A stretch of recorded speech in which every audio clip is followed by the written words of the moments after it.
Andan muy pero muy buenas noches, bienvenidas, bienvenidos a QR. Quiero contarles que hoy tenemos un programa muy intenso, muy interesante para responder a lo que fue el día de hoy, la jornada política de hoy, político-periodística de hoy. En principio porque la noticia más importante, me parece, es el respaldo que le dio el Fondo Monetario Internacional a este momento político, económico y social del gobierno. Dijo el Fondo Monetario Internacional a través de su portavoz, ahora lo vamos a analizar con Hernán Lecher y con Javier Timerman, dijo, acá estamos para acompañar y afianzar el programa de estabilidad o la estabilidad del programa económico. Uno podría llegar a pensar, ¿con qué se come la estabilidad? Preguntarán, por ejemplo, los y las bonaerenses, ¿no?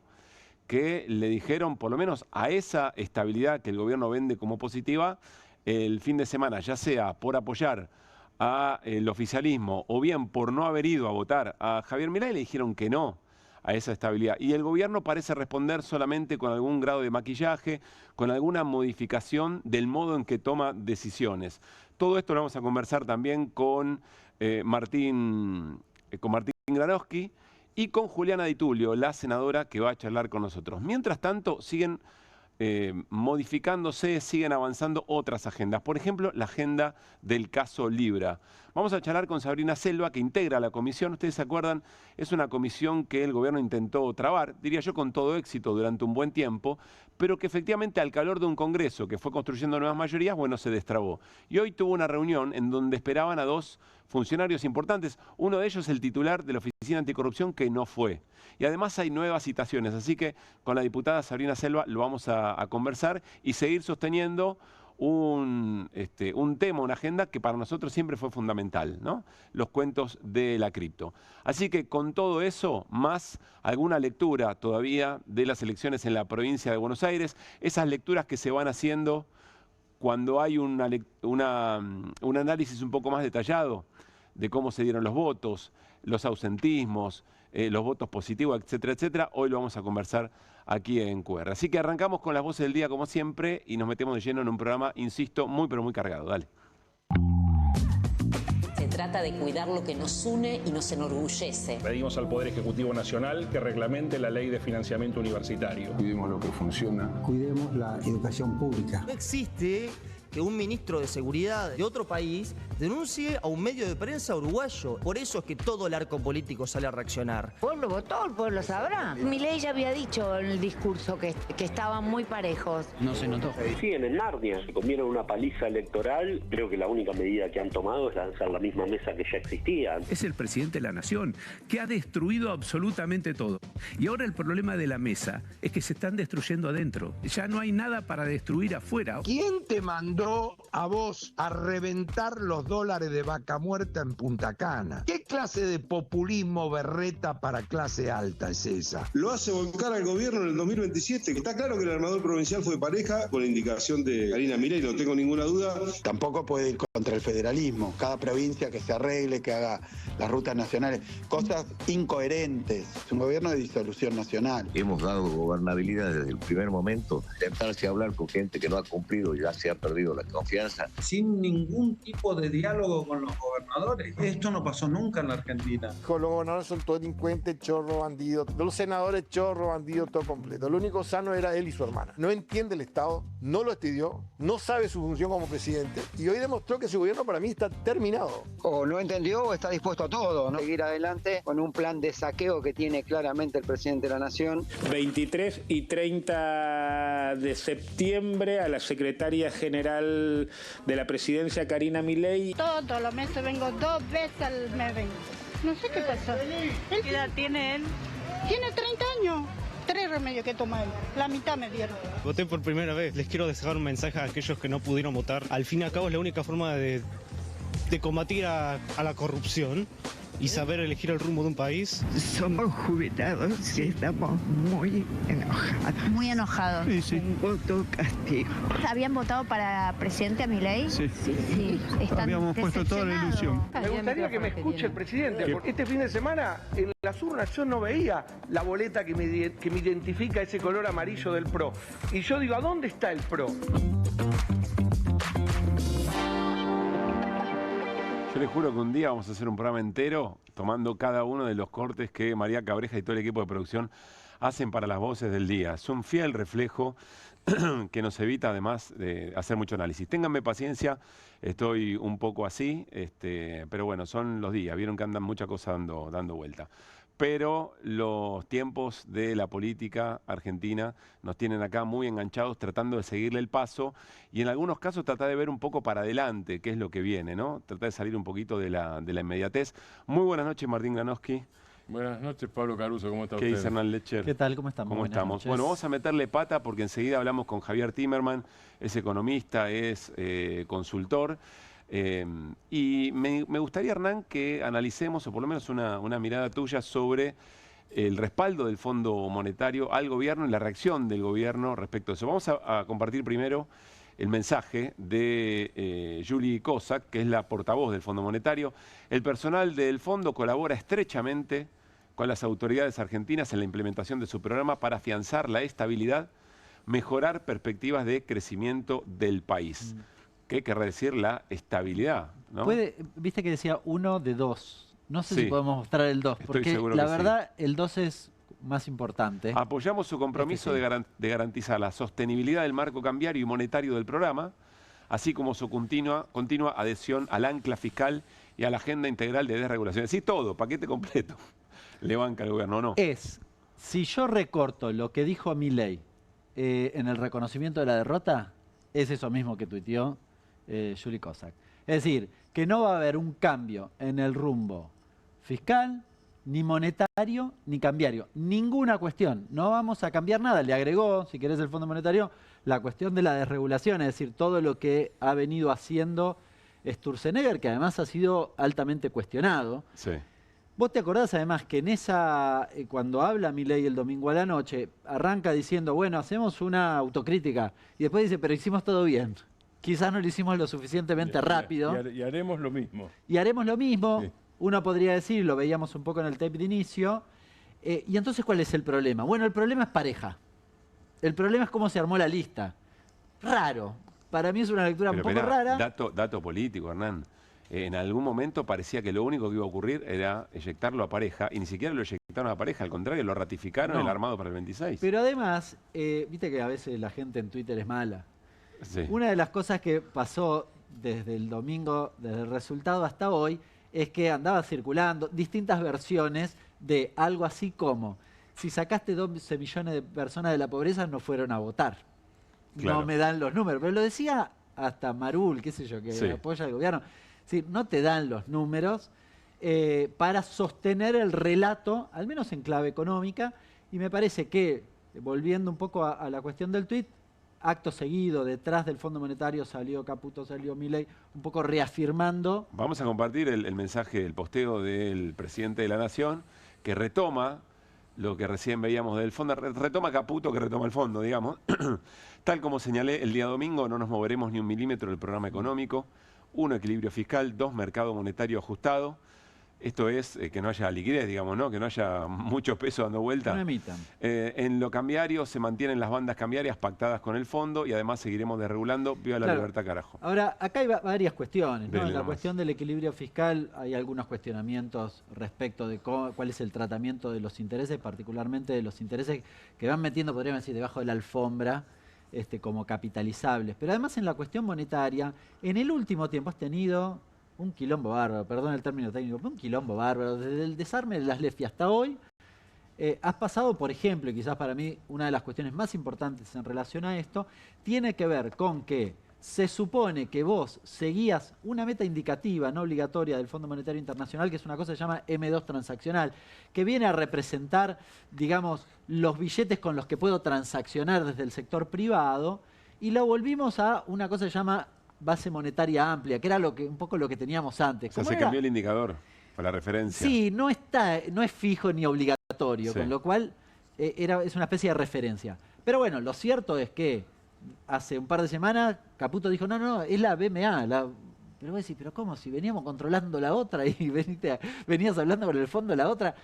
Raro, llamativo, serio. A ver si entiendo esto que decís. O sea, no solamente están trabajando sobre datos que no se corresponden con la realidad, lo hemos repasado un montón de veces, lo del superávit, etcétera, etcétera, sino que además van muy desprolijamente modificando metodologías o maneras de llevar adelante todo. Yo te diría que el gran... Y eso el fondo lo respalda.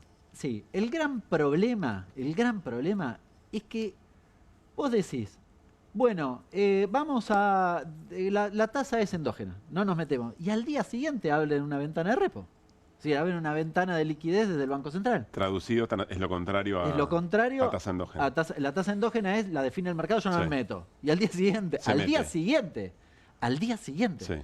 Y no, vamos a tocar los dólares. Entonces, y de repente aparece el Tesoro vendiendo. Lo que digo es, hay un problema en la credibilidad del programa. ¿Cuál es la hoja de ruta finalmente? Porque una cosa es el pragmatismo, que yo lo reivindico, me parece razonable. Otra que vos me vayas cambiando la pelota todo el tiempo.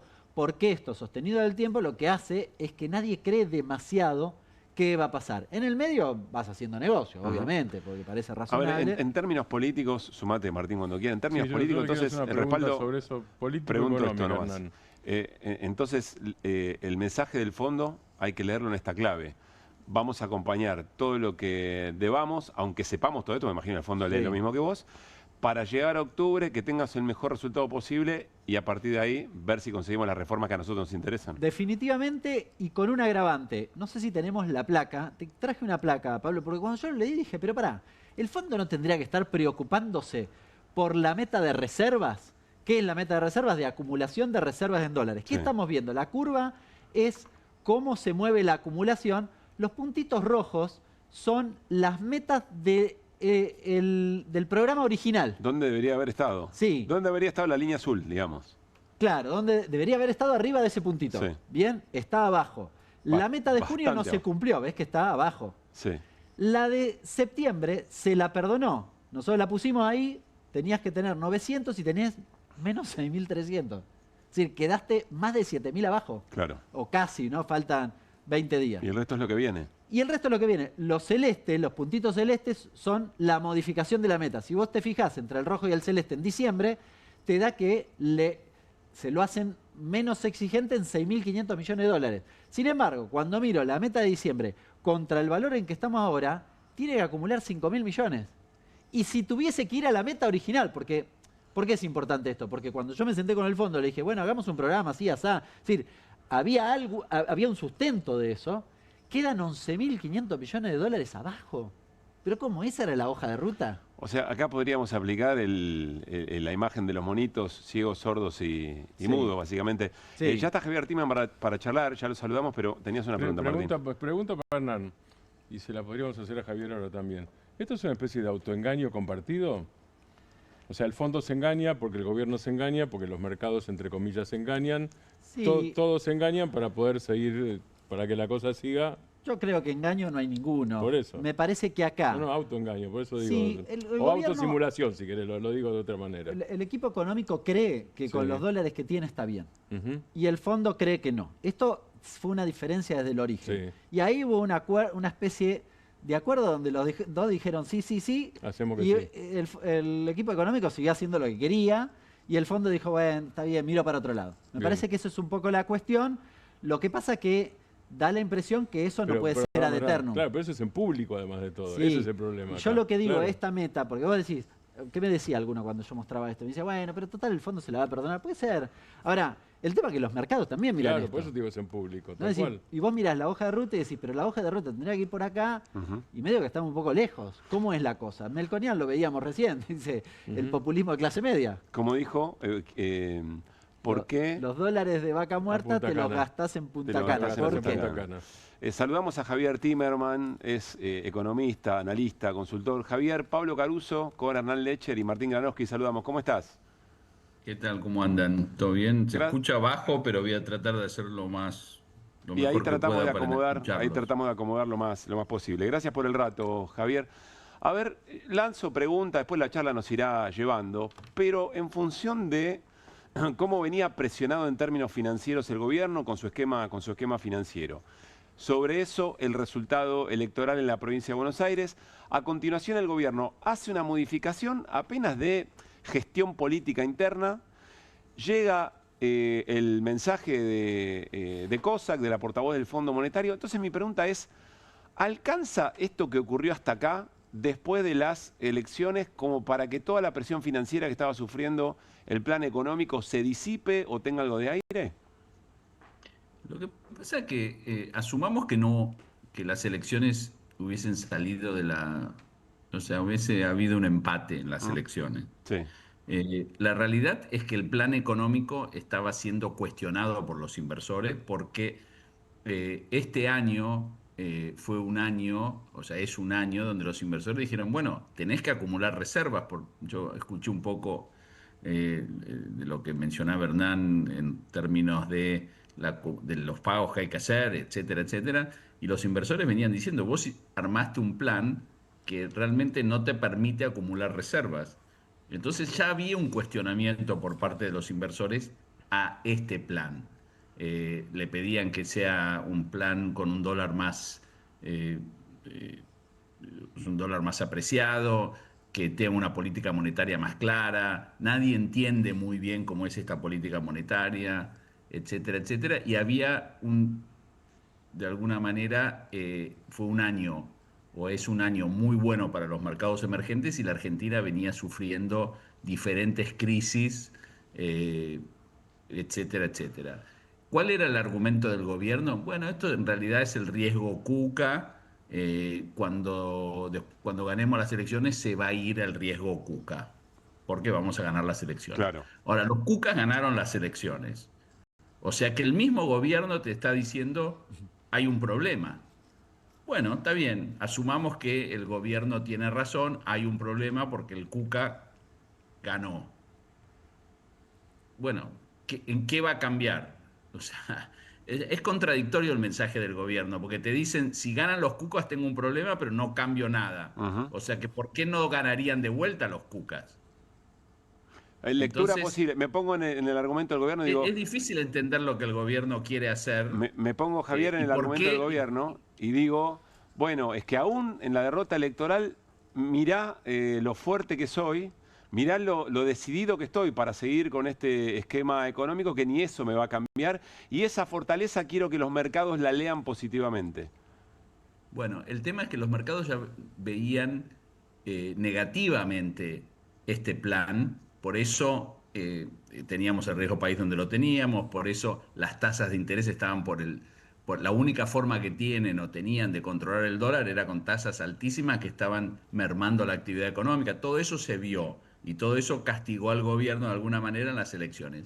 Ahora vos tenés un riesgo adicional, vinieron los Cucas. Entonces, no solo que tenés el problema que tuviste de cierta... de alguna manera, el problema que tuviste que no te permitía acumular reservas, que los inversores estaban cuestionando, sino que ahora te dicen, encima hay 50% de chances que el próximo presidente sea un soviético. Claro. O sea, no entiendo cómo el gobierno sale de esta encrucijada. Claro. En un año y medio podemos llegar a tener un comunista de presidente, según el gobierno. Sí, está claro. Está claro. Lo que el gobierno dice que hay altas chances que un comunista sea el presidente de este país. ¿Qué inversor va a venir? Martín. ¿Cómo estás, Javier? Martín Granovsky, buenas noches. No sé por qué ¿Te recuerdo a mi papá Timerman cuando hago este tipo de argumentos? ¿Cómo? ¿Te recuerdo a mi padre Sí, cuando hago este tipo de me recuerdo argumentos? exactamente, yo me río, porque yo sonreía cuando vos hablabas, exactamente, tal cual. Y además estás muy parecido a cuando yo lo conocí a tu viejo. Se nos cortó la comunicación, Javier, ¿se la cortó? retomamos. ¿Sí? La retomamos, pero ya que Ahí estamos, venimos. aclaren. Sí. Ustedes que son muy chicos, Sí. tenés que decir, y ahí Exactamente. arranca. Javier es chico, sí. Javier es chico. Es así. Ustedes que son muy chicos, yo trabajé con el padre de Javier y de Héctor Timerman, con Jacobo Timerman, en el 84 y el 85, los primeros años de la democracia, la transición democrática, la cobertura del juicio. Y Jacobo tenía efectivamente ese estilo, Héctor también lo tenía, pero Jacobo tenía ese estilo irónico y directo permanente. Lo tenía para hablar y lo tenía para escribir, en los dos sentidos. Por eso Javier se autocarga, se autocarga y busca mi complicidad con eso. Pisar en el córner la pregunta, Sí. retomo lo que dice Javier Timerman. Dice el gobierno, primero, el problema lo teníamos antes de la elección, ya había cuestionamientos antes de la elección. Sobre eso, el gobierno te dice, quédate tranquilo, se soluciona todo cuando nosotros liquidemos el riesgo Cuca. Fuiste a una pelea que vos generaste ¿Contra quién? ¿Cuándo y dónde? Y la perdiste. Y entonces Javier dice, ¿y ahora qué hacemos? Y el gobierno dice, no hacemos nada, hacemos exactamente lo mismo. Por eso adelanto la pregunta que iba a hacer para ir conversando. Yo le iba a preguntar a Javier, él usó dos sujetos. Uno es los mercados y otro es los inversores. Bien. Mi pregunta es, aparte del plan económico, los inversores y los mercados, según Javier, y Hernán lo explicaba antes, ven endeble el plan económico. No importa por qué y las razones de cada uno. Mi pregunta es si ven endeble el plan económico y además ven débil al presidente. Es una buena pregunta. En términos concretos, ahora Javier igual lo va a retomar, pero vos tenés, es fácil de ilustrar un poco lo que viene pasando en el tiempo, esto que decía Javier. A ver, yo vengo acá a la Argentina, compro un global, un G30, no sé, que vence, bono, sí, deuda, en dólares, que vence en enero. Me lo tienen que pagar en enero. No, lo compré hace 6 meses atrás.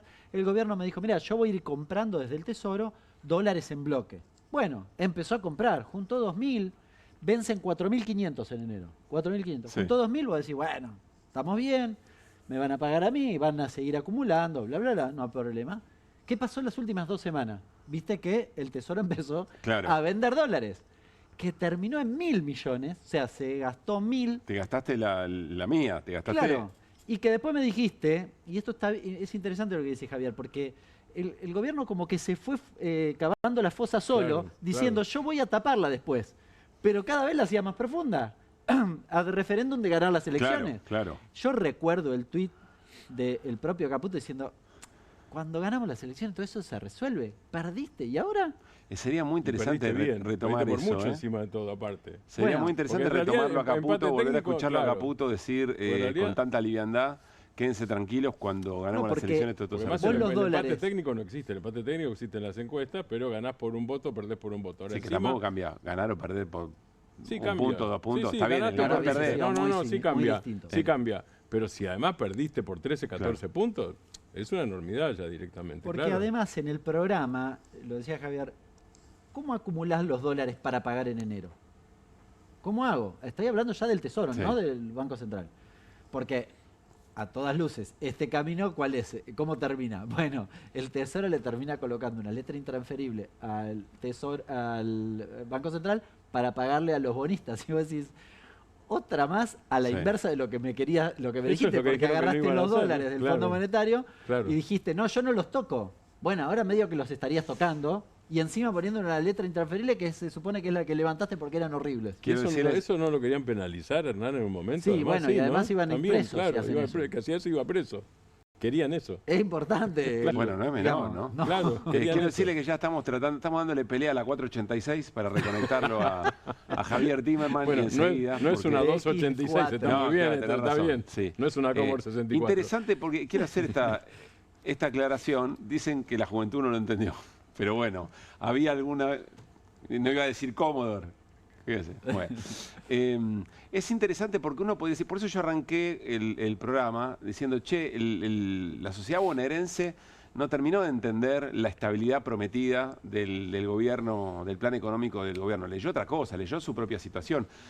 Pero al mismo tiempo eso convive con la lectura de los inversores o de los tenedores bonos o lo que suelen denominarse los mercados. Y ahí el presidente, y les traslado la pregunta, no sé si vamos a poder retomarlo a Javier, les traslado la pregunta sobre si lo que el gobierno hizo hasta ahora, que repasémoslo, 2 reuniones de gabinete en un día, el anuncio de una mesa nacional, que eran las mismas personas, se volvió meme. O sea, todo lo que hace el gobierno además se vuelve meme, que yo creo que es un elemento importante. Es un meme sin un Menem. Un meme sin un Menem. Ahora, vos cambiaste a Lula a Lula, lo sacás a Lula de la foto y la Argentina lo cambia. López Murphy hizo un meme, ¿entendés? De la escena. Y está buenísimo. Que está muy bien. Le agregó a la misma foto, le agregó una mesa. Bueno, de ahí sale la amenaza de que Sebastián Pareja, el armador en la provincia de Buenos Aires, iba a salir eyectado y al final lo convocan y le dicen dale de vuelta. Seguí campeón, diría un poco Caputo. Y de ahí lo que termina ocurriendo es el mensaje del Fondo Monetario y eventualmente el gobierno redoblando o poniendo quinta. Pablo, y hay otra cosa más, no, espera, te agrego una cosa más si querés, para que López Murphy haga otro meme más. Se reunió la mesa de la provincia, hoy también. La mesa política de la Libertad Avanza de la provincia se reunió. Conclusión de la mesa política de la provincia es extraordinario. El PJ nos ganó porque subestimamos el aparato. Es decir, claro, pues más o menos yo te lo voy a traducir, es perdimos porque nos ganaron. Te aplaudo, digo, es una genialidad. Discuten las artes eventualmente. No, la política están discutiendo. No dicen fraude. Pero bueno, dicen pero lo miran peyorativamente. Pero yo ni entro en eso. Digo, vamos a poner que el aparato es lo más horrible que se inventó en la historia política de la humanidad. Yo no creo eso. No importa, yo tampoco. ¿No? Por eso digo, hipótesis. No hay cosa más horrible que un aparato político. No hay algo más asqueroso que la militancia. No hay algo más aborrecible que el peronismo. Esas tres cosas. Bien, vamos a partir de esa base. Bien. Flaco, ¿vos no lo sabías antes de las elecciones? Está bien. Porque estás jugando a la política. Para mí, bien, no lo sabías. Tiene que ver con lo que vimos el tuit del Fondo Monetario. Es la reafirmación del plan económico así como está, con todas estas signos de interrogación, pero sobre todo con el aspecto socioeconómico. Es decir, no hay una lectura de que el resultado electoral deriva de esas cuestiones. Claro. Si no deriva de esas cuestiones, deriva de que Pareja armó mal la lista. Quizás era el Gordo Dan. Pero es lo que dice número Javier, uno, es lo que dice Javier, que ya está de vuelta conectado. Es lo que dice Javier. No es que la elección te lleva a una tensión de estas características, o a una crisis financiera, etcétera, etcétera, sino que vos la tenías y la elección es el resultado eventualmente de esa situación económica. Y además, y con lo que dijo Javier recién es, vos metiste el riesgo Cuca encima de todo. O sea que la elección es el resultado de la política económica previa y de la situación financiera.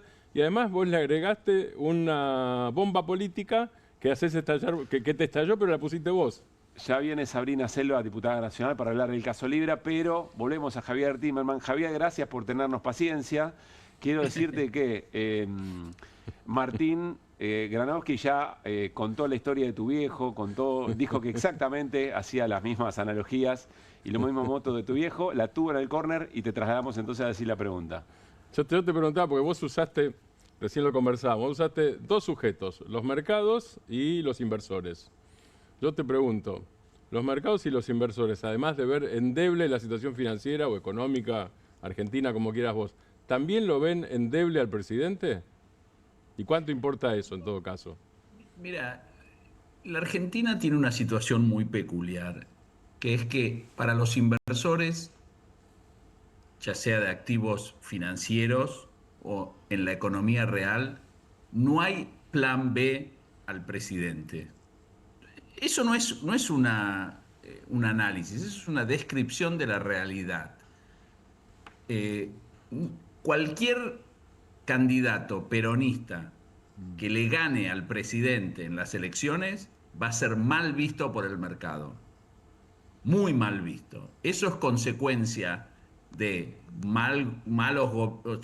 digamos, del último mal gobierno de Alberto Fernández y también de un esfuerzo muy particular por parte del peronismo de querer llevarse mal con los mercados. Se han esforzado para demostrar que no quieren tener una buena relación. Es una realidad que hay que corregir porque si no, no hay plan económico de nadie que puede funcionar, porque nadie va a invertir en un país donde vos cada 2 años tenés una elección que puede venir el comunismo, o sea, usando la descripción. No, es que así lo describen del otro lado también. Se instaló un poco eso, ¿no? Axel confiscó YPF, etcétera, enano soviético, etcétera. Entonces, yo creo que el presidente el gobierno puso mucho foco en el hecho de que ellos van a ganar estas elecciones y después van a poder controlar o ejecutar las reformas que ellos prometieron que la Argentina necesita en el próximo Congreso. Ese era el plan. Y bueno, ahora ese plan está en duda porque las reformas no creo que las puedan pasar con un Congreso que no es el Congreso que ellos pensaban que iban a tener. Entonces, tenés una situación realmente complicada en lo político, en lo económico, porque la actividad económica claramente no levanta y eso impacta políticamente en las elecciones, en el futuro del gobierno, etcétera, y también en lo financiero. No es que vos tenés 15 años para que este plan económico funcione. Vos tenés vencimientos, tenés rollovers, etcétera, etcétera, y estás controlando el dólar con reservas que no tenés y con tasas de interés que van a terminar aniquilando la actividad económica. Entonces, algo tiene que cambiar. Algo tiene que cambiar, pero porque más de lo mismo sería continuar con lo que venimos haciendo y claramente eso al gobierno no le sirvió para ganar las elecciones. Javier, un poco retomando esto que mencionás, esto último que mencionás, te pregunto qué pensabas antes de la elección y qué pensás ahora. Da la impresión que el gobierno tenía como un plan de acá a octubre y tal vez otro, y está intentando sostener ese plan. Y te pregunto, en particular, además, una cuestión. Mañana hay una licitación. Me interesaría mucho saber qué pensás, cómo sale. No, lo que pasa que, o sea, volviendo, sí, yo coincido con lo que vos decís, de que el gobierno dice, bueno, nos fue mal en las PASO, lo podemos levantar en octubre, no cambiemos nada, etcétera, etcétera, porque en octubre si la remontamos podemos tener una situación más favorable en lo financiero, etcétera. La realidad es que venía ya con un nivel de exigencia en lo crediticio que ya era insostenible. O sea, vos no podés mantener este nivel de tasas que es lo que el mercado le va a exigir mañana seguramente, porque no creo que el mercado se sienta más cómodo que antes de las elecciones. Entonces, digamos que continúa un poco esto de tener vencimientos cortos con tasas altas, etcétera, etcétera. Y es una situación que no te va a permitir, por lo menos de acá a octubre, controlar y aflojar un poco las variables económicas. Entonces, el gobierno cree que con más de lo mismo ganan las elecciones nacionales y eso afloja. Ese es el plan. Es muy arriesgado, es muy arriesgado. A mí me parece muy arriesgado. Los inversores tienen mucho más tiempo que el gobierno. Clarísimo. Déjame hacerte una última pregunta, Javier. ¿Cómo lees entonces, o en este cuadro, en esta caracterización de la escena que haces, qué sentido le das y por qué el fondo sale a respaldar paquete completo en el mensaje hoy de COSAC? Mira, yo cuando se firmó el acuerdo con el fondo, a los pocos días o un par de semanas, fue la reunión del fondo de primavera, ¿no? En Washington. Sí. Y ahí van inversores, etcétera, etcétera, y hubo muchas charlas.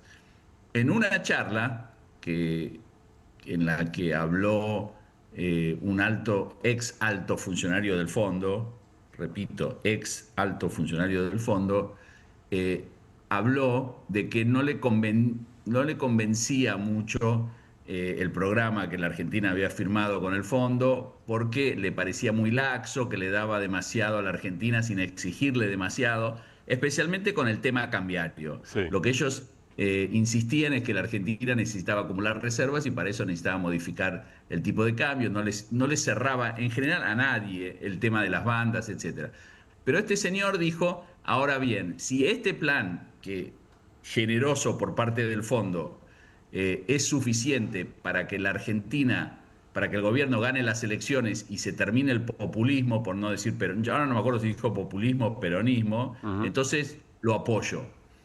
Entonces el fondo está bastante jugado ya en esto, con este gobierno. Está bastante jugado y yo creo que salió a decir lo mínimo que podía decir. ¿Qué otra cosa podía decir? No creo que esto se traduzca en fondos adicionales ni nada por el estilo. Claro. Pero bueno, es parte de la política, es parte de lo que este gobierno sabe hacer bien y los gobiernos peronistas no hacen bien. O sea, yo me acuerdo que, para terminar con una anécdota, en un momento creo que mi hermano era embajador en Estados Unidos o cónsul en Washington, no sé qué, y habló despectivamente sobre el director gerente del Fondo Monetario, creo que era Rato en ese momento, no me acuerdo. Y Néstor le dijo, nunca hables mal de las personas, habla mal de las instituciones, pero no de las personas. La realidad es que no puedes hablar mal de ni una ni de la otra, ¿no? Porque en algún momento vos necesitas negociar, etcétera, etcétera. Y bueno, eso es este gobierno, dentro de todo, tiene diálogo fluido, tiene buena relación y lamentablemente, no sé si lamentablemente, pero bueno, es parte de lo que ellos tienen la capacidad de hacer, y el fondo salió a respaldar a un plan que es un plan que ellos de alguna manera le pusieron el sello, ¿no? Claro. Entonces, ¿qué van a decir en este momento? La realidad es que a mí lo que me parece, lo que no me imagino es qué le dicen en el gobierno hoy si se juntan con inversores. ¿Por qué le dirían no, apostá?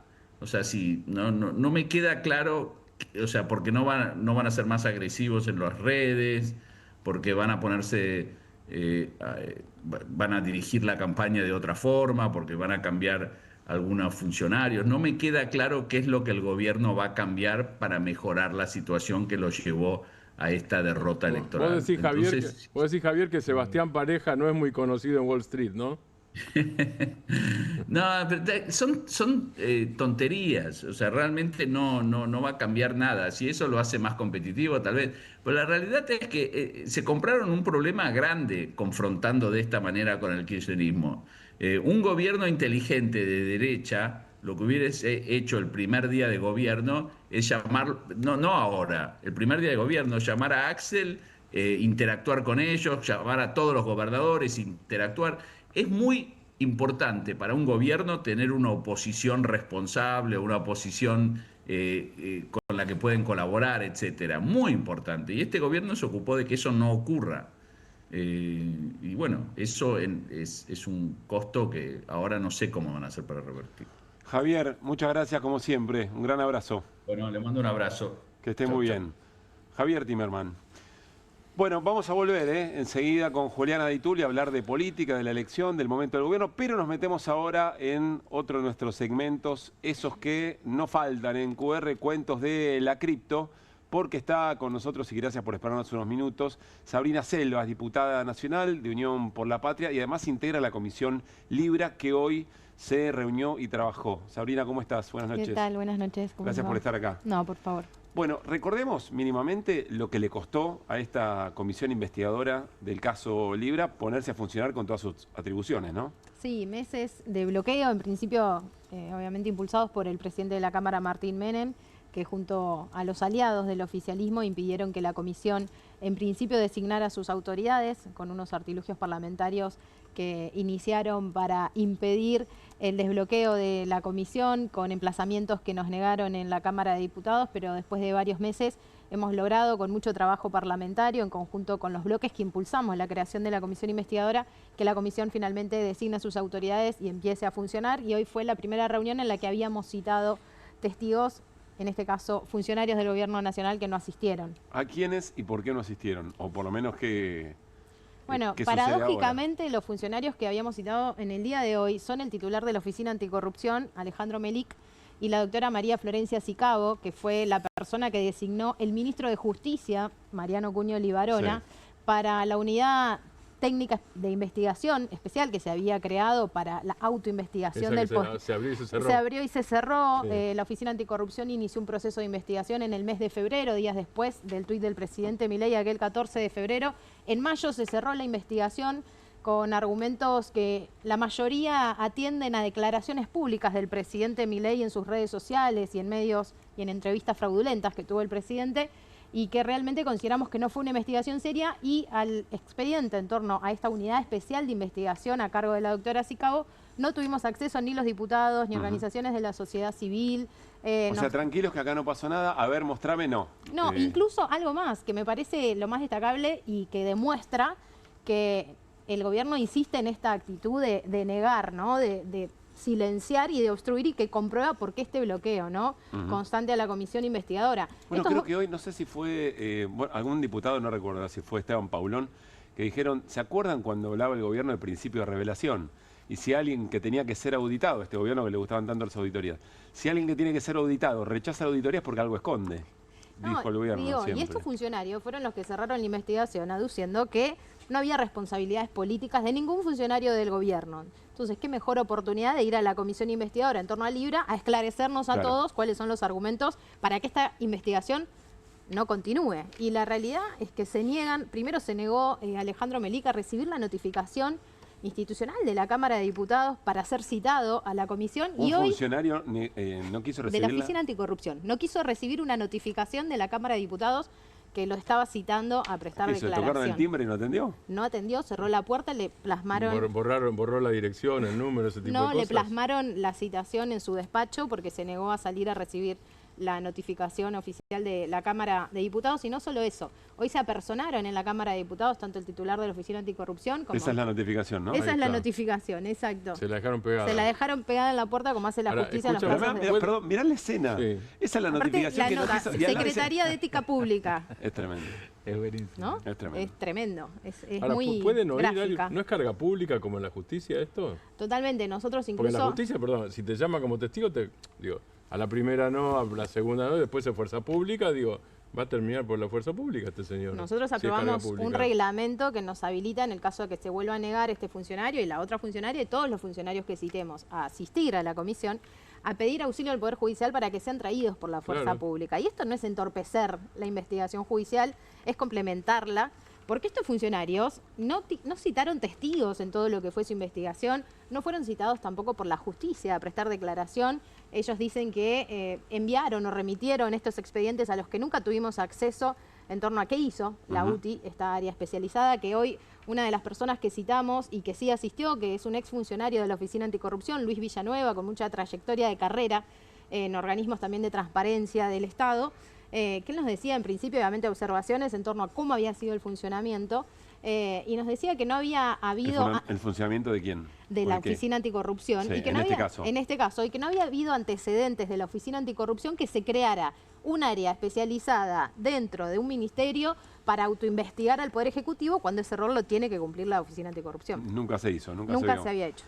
Perdón, me imagino que también debe haber hablado debe haber dado información sobre las observaciones respecto a la actitud del presidente, porque estamos hablando de un presidente que difunde, lo que ustedes quieran, un contrato privado, ¿no? Que es el de la moneda libra. Exactamente, y además, el rol de la Oficina Anticorrupción no solo es de investigación posterior a un suceso como este, notorio, público, frente al mundo, de cara al mundo a través de la red social del presidente de la Nación, sino que además la Oficina Anticorrupción tiene tareas de prevención que tampoco cumplió en este caso, como por ejemplo solicitarle al presidente de la Nación, que ni bien asuma la presidencia, informe sus antecedentes laborales, vínculos comerciales previos, porque acá hay un tema muy importante, que es que Javier Milei tenía vínculos previos con uno de los gestores de la estafa, que es Mauricio Novelli, que es ese que apareció vaciando cajas de seguridad, ¿no? Días después de que se produjera... Él, su hermana y su mamá. Exactamente. Más allá de la ley de ética pública y antes del Código de Ética Pública, ¿no se terminó nunca de legislar el tema de intereses cruzados?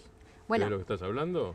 Está previsto en la Ley de Ética Pública, incluso está también en el Código Penal. Entonces, esto es algo que, por eso nosotros insistimos con que el primero que tiene que dar explicaciones es el titular de la Oficina Anticorrupción, que no llevó adelante una investigación completa en torno a esto que estamos advirtiendo, de que el presidente Milei no solo tenía vínculos previos con Mauricio Novelli, porque era su empleador. Mauricio Novelli fue empleador del presidente de la Nación, sino que promocionó junto a Mauricio Novelli un emprendimiento similar que también terminó en una estafa. Claro. O sea que es un promotor profesional. Un promotor profesional de estafas. Perdón, Sabrina, y ni siquiera estamos hablando de las acusaciones de que se recibía dinero para las reuniones, ni siquiera estamos hablando de todo eso. No, eso es otro tema también importante, porque la oficina... Pero por eso digo, todo esto es solo el hecho del presidente divulgando, haciendo el tuit. Exacto, claro. Pero digo, además, hay una persona acá que es funcionaria del Estado, que es la secretaria general de la Presidencia, Karina Milei, que casualmente fue quien le abrió la puerta de la Casa Rosada a los gestores de la estafa,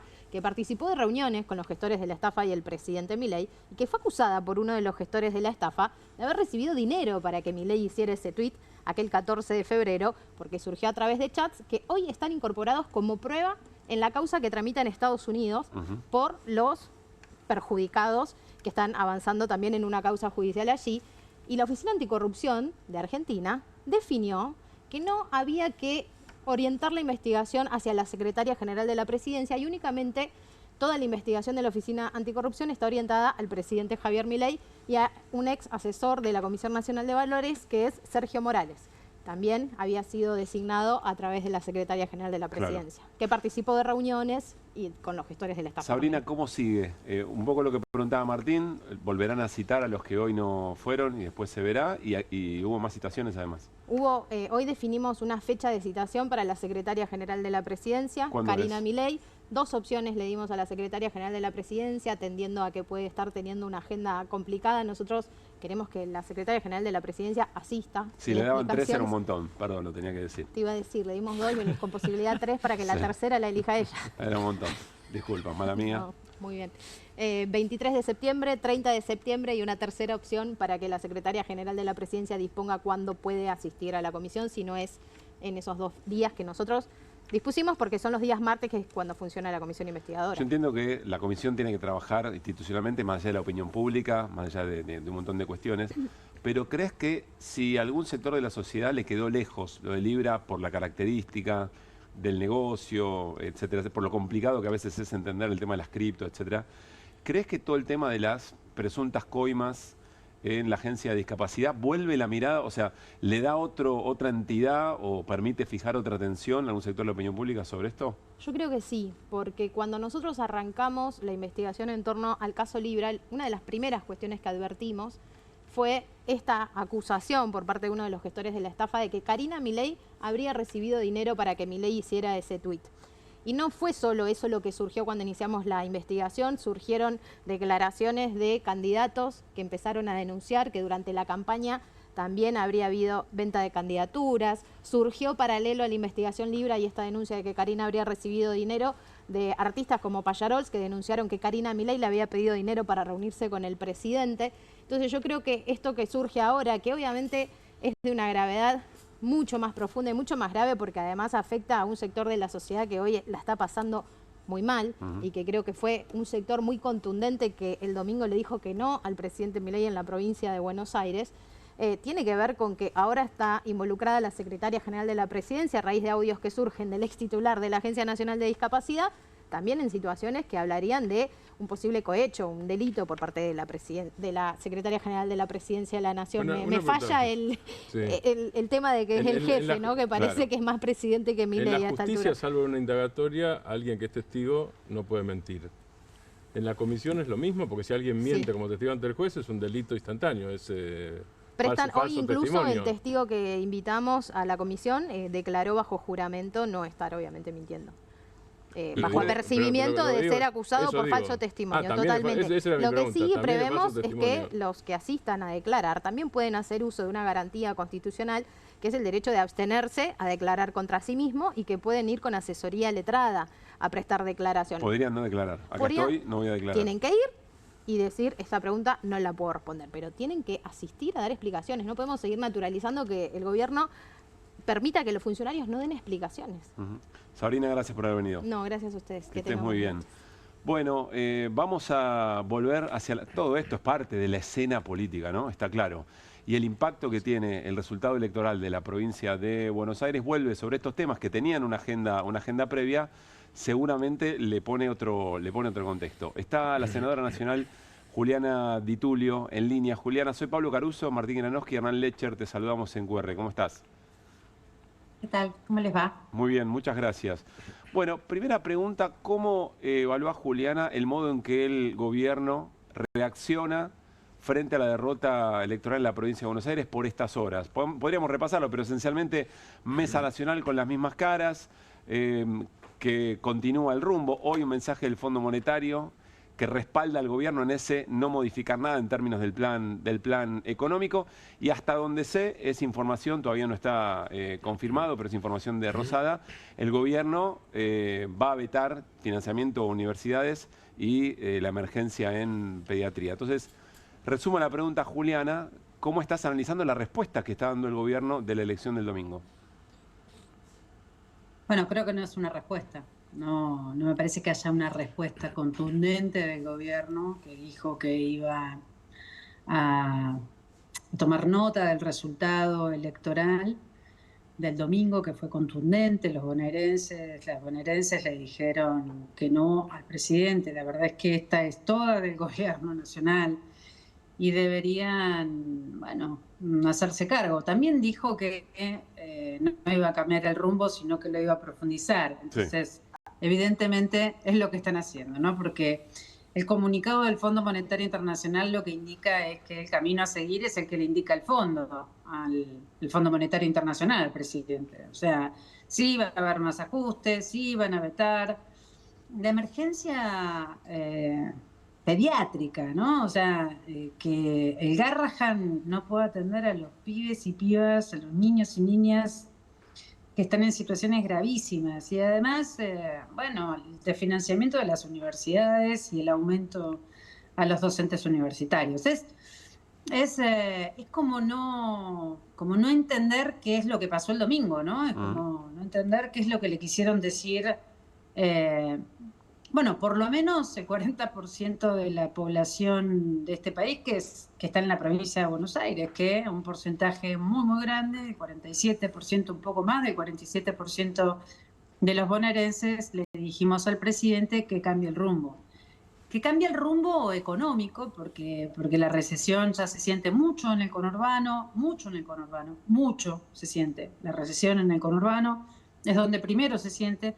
Y también se siente en el interior de la provincia de Buenos Aires, eso es evidente. Y también lo que le dijeron es que, bueno, basta de maltrato, y esto es más maltrato, ¿no? Si vos, porque sí, digamos, porque no es que no tiene dinero para hacerlo, elige otro camino, ¿no? Porque sí, la emergencia pediátrica para el Garrahan, bueno, la va a vetar.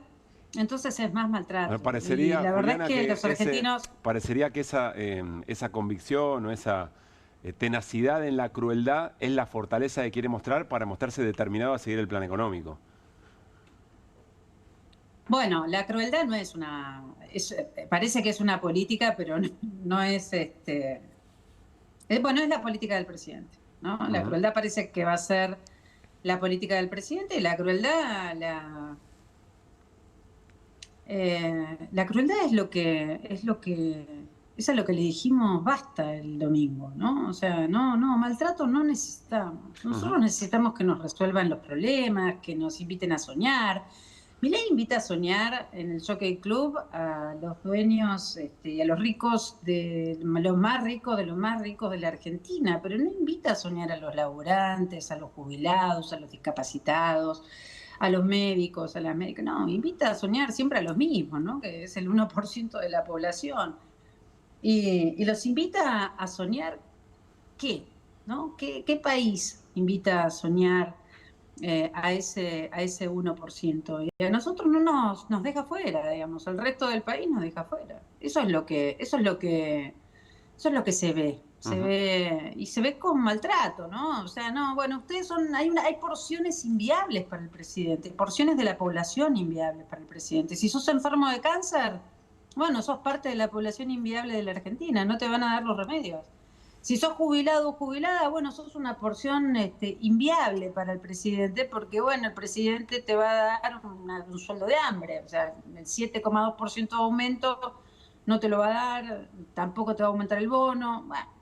Si sos discapacitado, que espero que no judicialice la insistencia que hemos logrado en el Senado. Es una información que también hoy salió fuerte de Casa de Gobierno esa, ¿eh?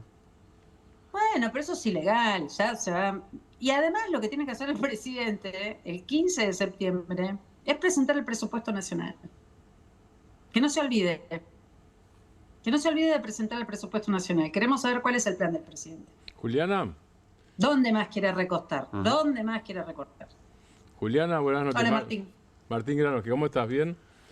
Vos sos senadora por la provincia de Buenos Aires. Digo, la malaria ya viene desde hace un tiempo. Tal vez se haya acentuado, como vos describías recién. Pero aparte de la malaria, aparte de la realidad de todos los días, ¿qué cambió en las cabezas de la gente que votó? ¿Qué cambió en el humor social?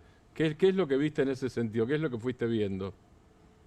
Bueno, la recesión se siente mucho en el conurbano, en serio, se siente muchísimo. El cierre de fábricas, bueno, suspensión de turnos, el conurbano es netamente, bueno, fabril, ¿no? Industrial. Las pymes les están haciendo un esfuerzo descomunal y en términos de la sociedad, esto que te digo, bueno, se sienten de descarte. Nos sentimos que somos, me incluyo, porque como soy hipoacúsica de nacimiento, bueno, me siento incluida. Entonces, bueno, el desprecio por ser parte de una población que el presidente considera... Perdón que te interrumpa. Lo que se cortó, porque había eso y había esperanza al mismo tiempo. Y después esperanza mezclada con angustia. ¿Se terminó eso con Milei? No hay más esperanza. No hay más esperanza. Eso es evidente, lo dijeron el domingo los bonaerenses. Juliana, no hay más esperanza. En la tarea de representación en el Senado tenés contacto con otros sectores de la política y en general en el Senado hay una representación más directa, digamos, de gobernadores. El gobierno arma una mesa. La información que tenemos es que le pide a Francos contacto con algunos otros gobernadores que alguna vez fueron muy dadivosos con el gobierno, después la situación se tensó un poco. ¿Cómo ves a esos otros sectores de la oposición que algunas veces acompañan al gobierno, están un poco más reticentes? ¿Ves que son posibles esos puentes del gobierno para tratar de darle un poco de aire o no? ¿O se cortó eso también? Yo los vi hasta la semana pasada y el domingo recibí muchísimos llamados y mensajes de todos los presidentes de bloque de senadores. Estaban muy contentos con el resultado de la provincia de Buenos Aires. Yo no sé a qué gobernadores llamó. Yo soy representante de la provincia de Buenos Aires. Al gobernador Axel Kicillof no lo llamó nunca. O sea, nos debe billones y billones de pesos a los bonaerenses que construimos riqueza para este país. Nos levantamos, empezamos a movernos, a trabajar y ya construimos riqueza al PBI nacional. No llamó al gobernador de la provincia de Buenos Aires, no lo llamó ni para felicitarlo, al gobernador de la provincia de Buenos Aires. La verdad es que es un ninguneo al 40% de la población, que me parece que es lamentable de un presidente, porque los presidentes gobiernan para los que lo votan y los que no lo votan. Entonces, la verdad es que yo lo que veo en el Senado es que hay un hartazgo, porque la verdad que aunque te llame, yo advierto, sí. Ya se lo dije al gobernador, pero se lo vuelvo a decir por acá si quieren. Aunque llame a los gobernadores, no hay ningún efecto conducente luego, ¿no? O sea, siempre termina como, bueno, nos encontraron y después nada, digamos, ¿no? Paloma de iglesia. Entonces, le dijo Sáenz, ¿no? ¿Cómo? Palomas de iglesia, le dijo el gobernador de Salta, Sáenz. Es que están todos repodridos, porque la verdad que vos fuiste algunas veces a Casa de Gobierno a intentar, bueno, nos debés tanto dinero, a ver, este dinero es de esta provincia, a todas las provincias de nuestro país le debe mucho dinero.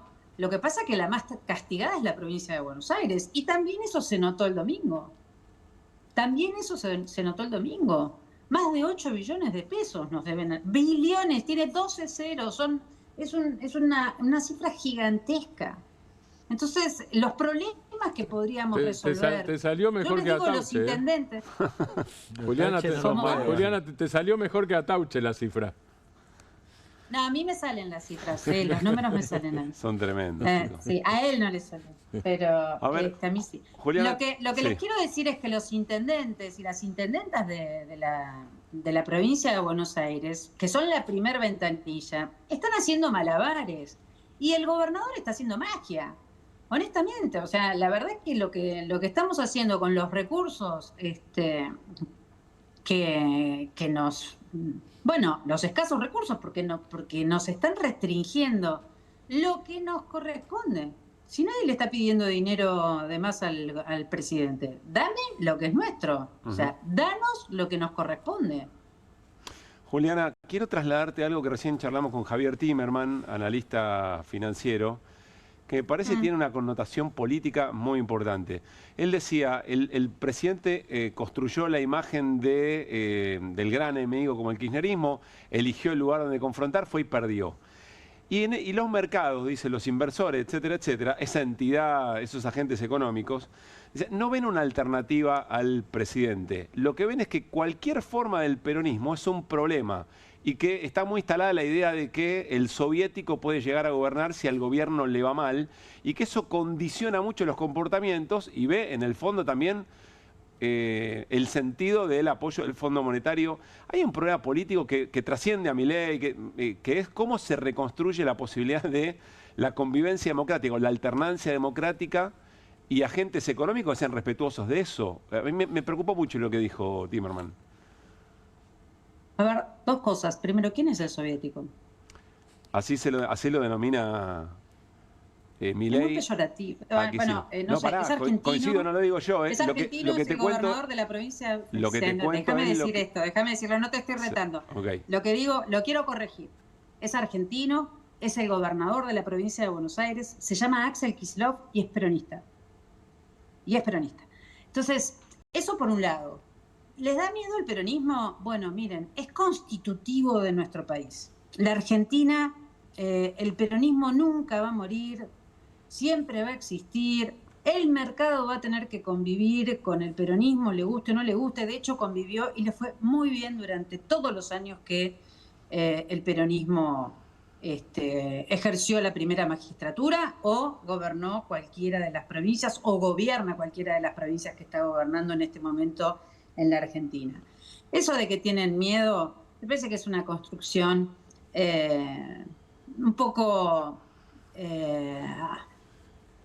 no hay que darle mucha cabida. Lo que sí es cierto es que me parece que yo también tengo preocupaciones sobre la calidad democrática, ¿no? Tengo grandes preocupaciones sobre la calidad democrática. En eso puedo coincidir con el mercado, vaya a saber quién es el mercado, porque la principal opositora de este país está presa, injustamente presa. Y ayer, el domingo, que ejercimos los argentinos y las argentinas, centralmente los bonaerenses, una de las partes más lindas de la democracia, que es elegir, no pudimos elegir completamente. Más allá de la felicidad del resultado del domingo, la verdad es que hubo una situación muy compleja, y que es que en esta democracia, entre comillas, yo estoy muy preocupada por la calidad democrática, las reglas democráticas, el juego democrático.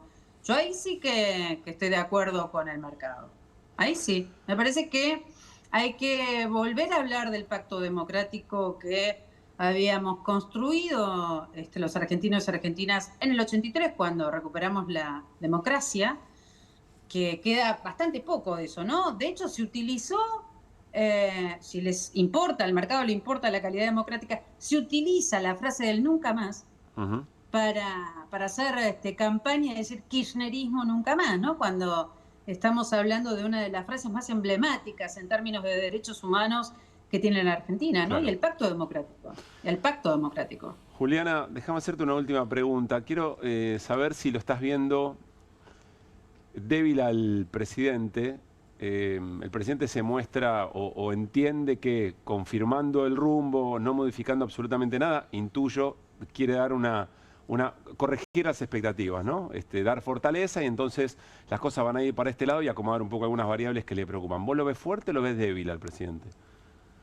Es que vos no sos fuerte si te la agarras con los débiles, y la verdad que decir, yo voy a seguir haciendo lo que me dice el Fondo Monetario Internacional, las exigencias del Fondo Monetario Internacional para ver si me puedo seguir endeudando. Lo primero que hizo fue reunirse con el Banco Interamericano de Desarrollo, que le va a dar más endeudamiento a la Argentina para que él pueda seguir sosteniendo el tipo de cambio, intervenir en el tipo de cambio como quiere. Lo mismo va a pasar con el Fondo Monetario Internacional, y los argentinos nos seguimos endeudando. Las decisiones que toma el presidente la paga el pueblo argentino. Entonces, ¿no le ves posibilidad de reacomodarse al gobierno? ¿No le ves posibilidad de reacomodarse en la escena? Yo no veo que vaya a dar ningún cambio, o sea, no va a cambiar. ¿Y eso yo no sé si el pueblo argentino, pero déjame decirte esto, si no hay cambio, no sé si el pueblo argentino va a seguir acompañando. Es un riesgo que corre el presidente. Juliana, gracias como siempre. No, yo les agradezco a ustedes, que tengan buenas noches. Y Martín, hacía mucho que no te veía en la tele. Un montón. Hola. Sí. Eso bueno, me alegro verlos. Porque no viste QR el año pasado, Juliana, entonces. No veo mucha tele. No tengo tiempo, chicos. Es así. Un gran abrazo, gracias. Bueno, buen programa, Gracias. Muy buen programa. Muchas Les mando un gracias. abrazo grande. Bueno, charlando con Juliana Di Tulio. Miren, ya llegó Julieta Weisgold, especialista en comunicación política. Tiene un plan, Julieta nos lo va a contar, un plan de lectura de todo lo que viene pasando. Pero podemos volver a la foto de la mesa, porque se me acaba de ocurrir, quiero hacer una pregunta puntual a Julieta Weisgold sobre algo, un detalle de la mesa nacional, mesa política, ¿no? Hay una nacional y una provincial. Usted Tiene elija, razón. Caruso. ¿Podemos hacer zoom sobre la cara del presidente de la nación? Un zoom profundo, ¿eh? ¿Tenemos chance? Ahí vamos, la 486. Esta es la... Ahí llegamos. Ahí vamos. Se va acercando el Lo más Harry. que se pueda, lo más que se pueda.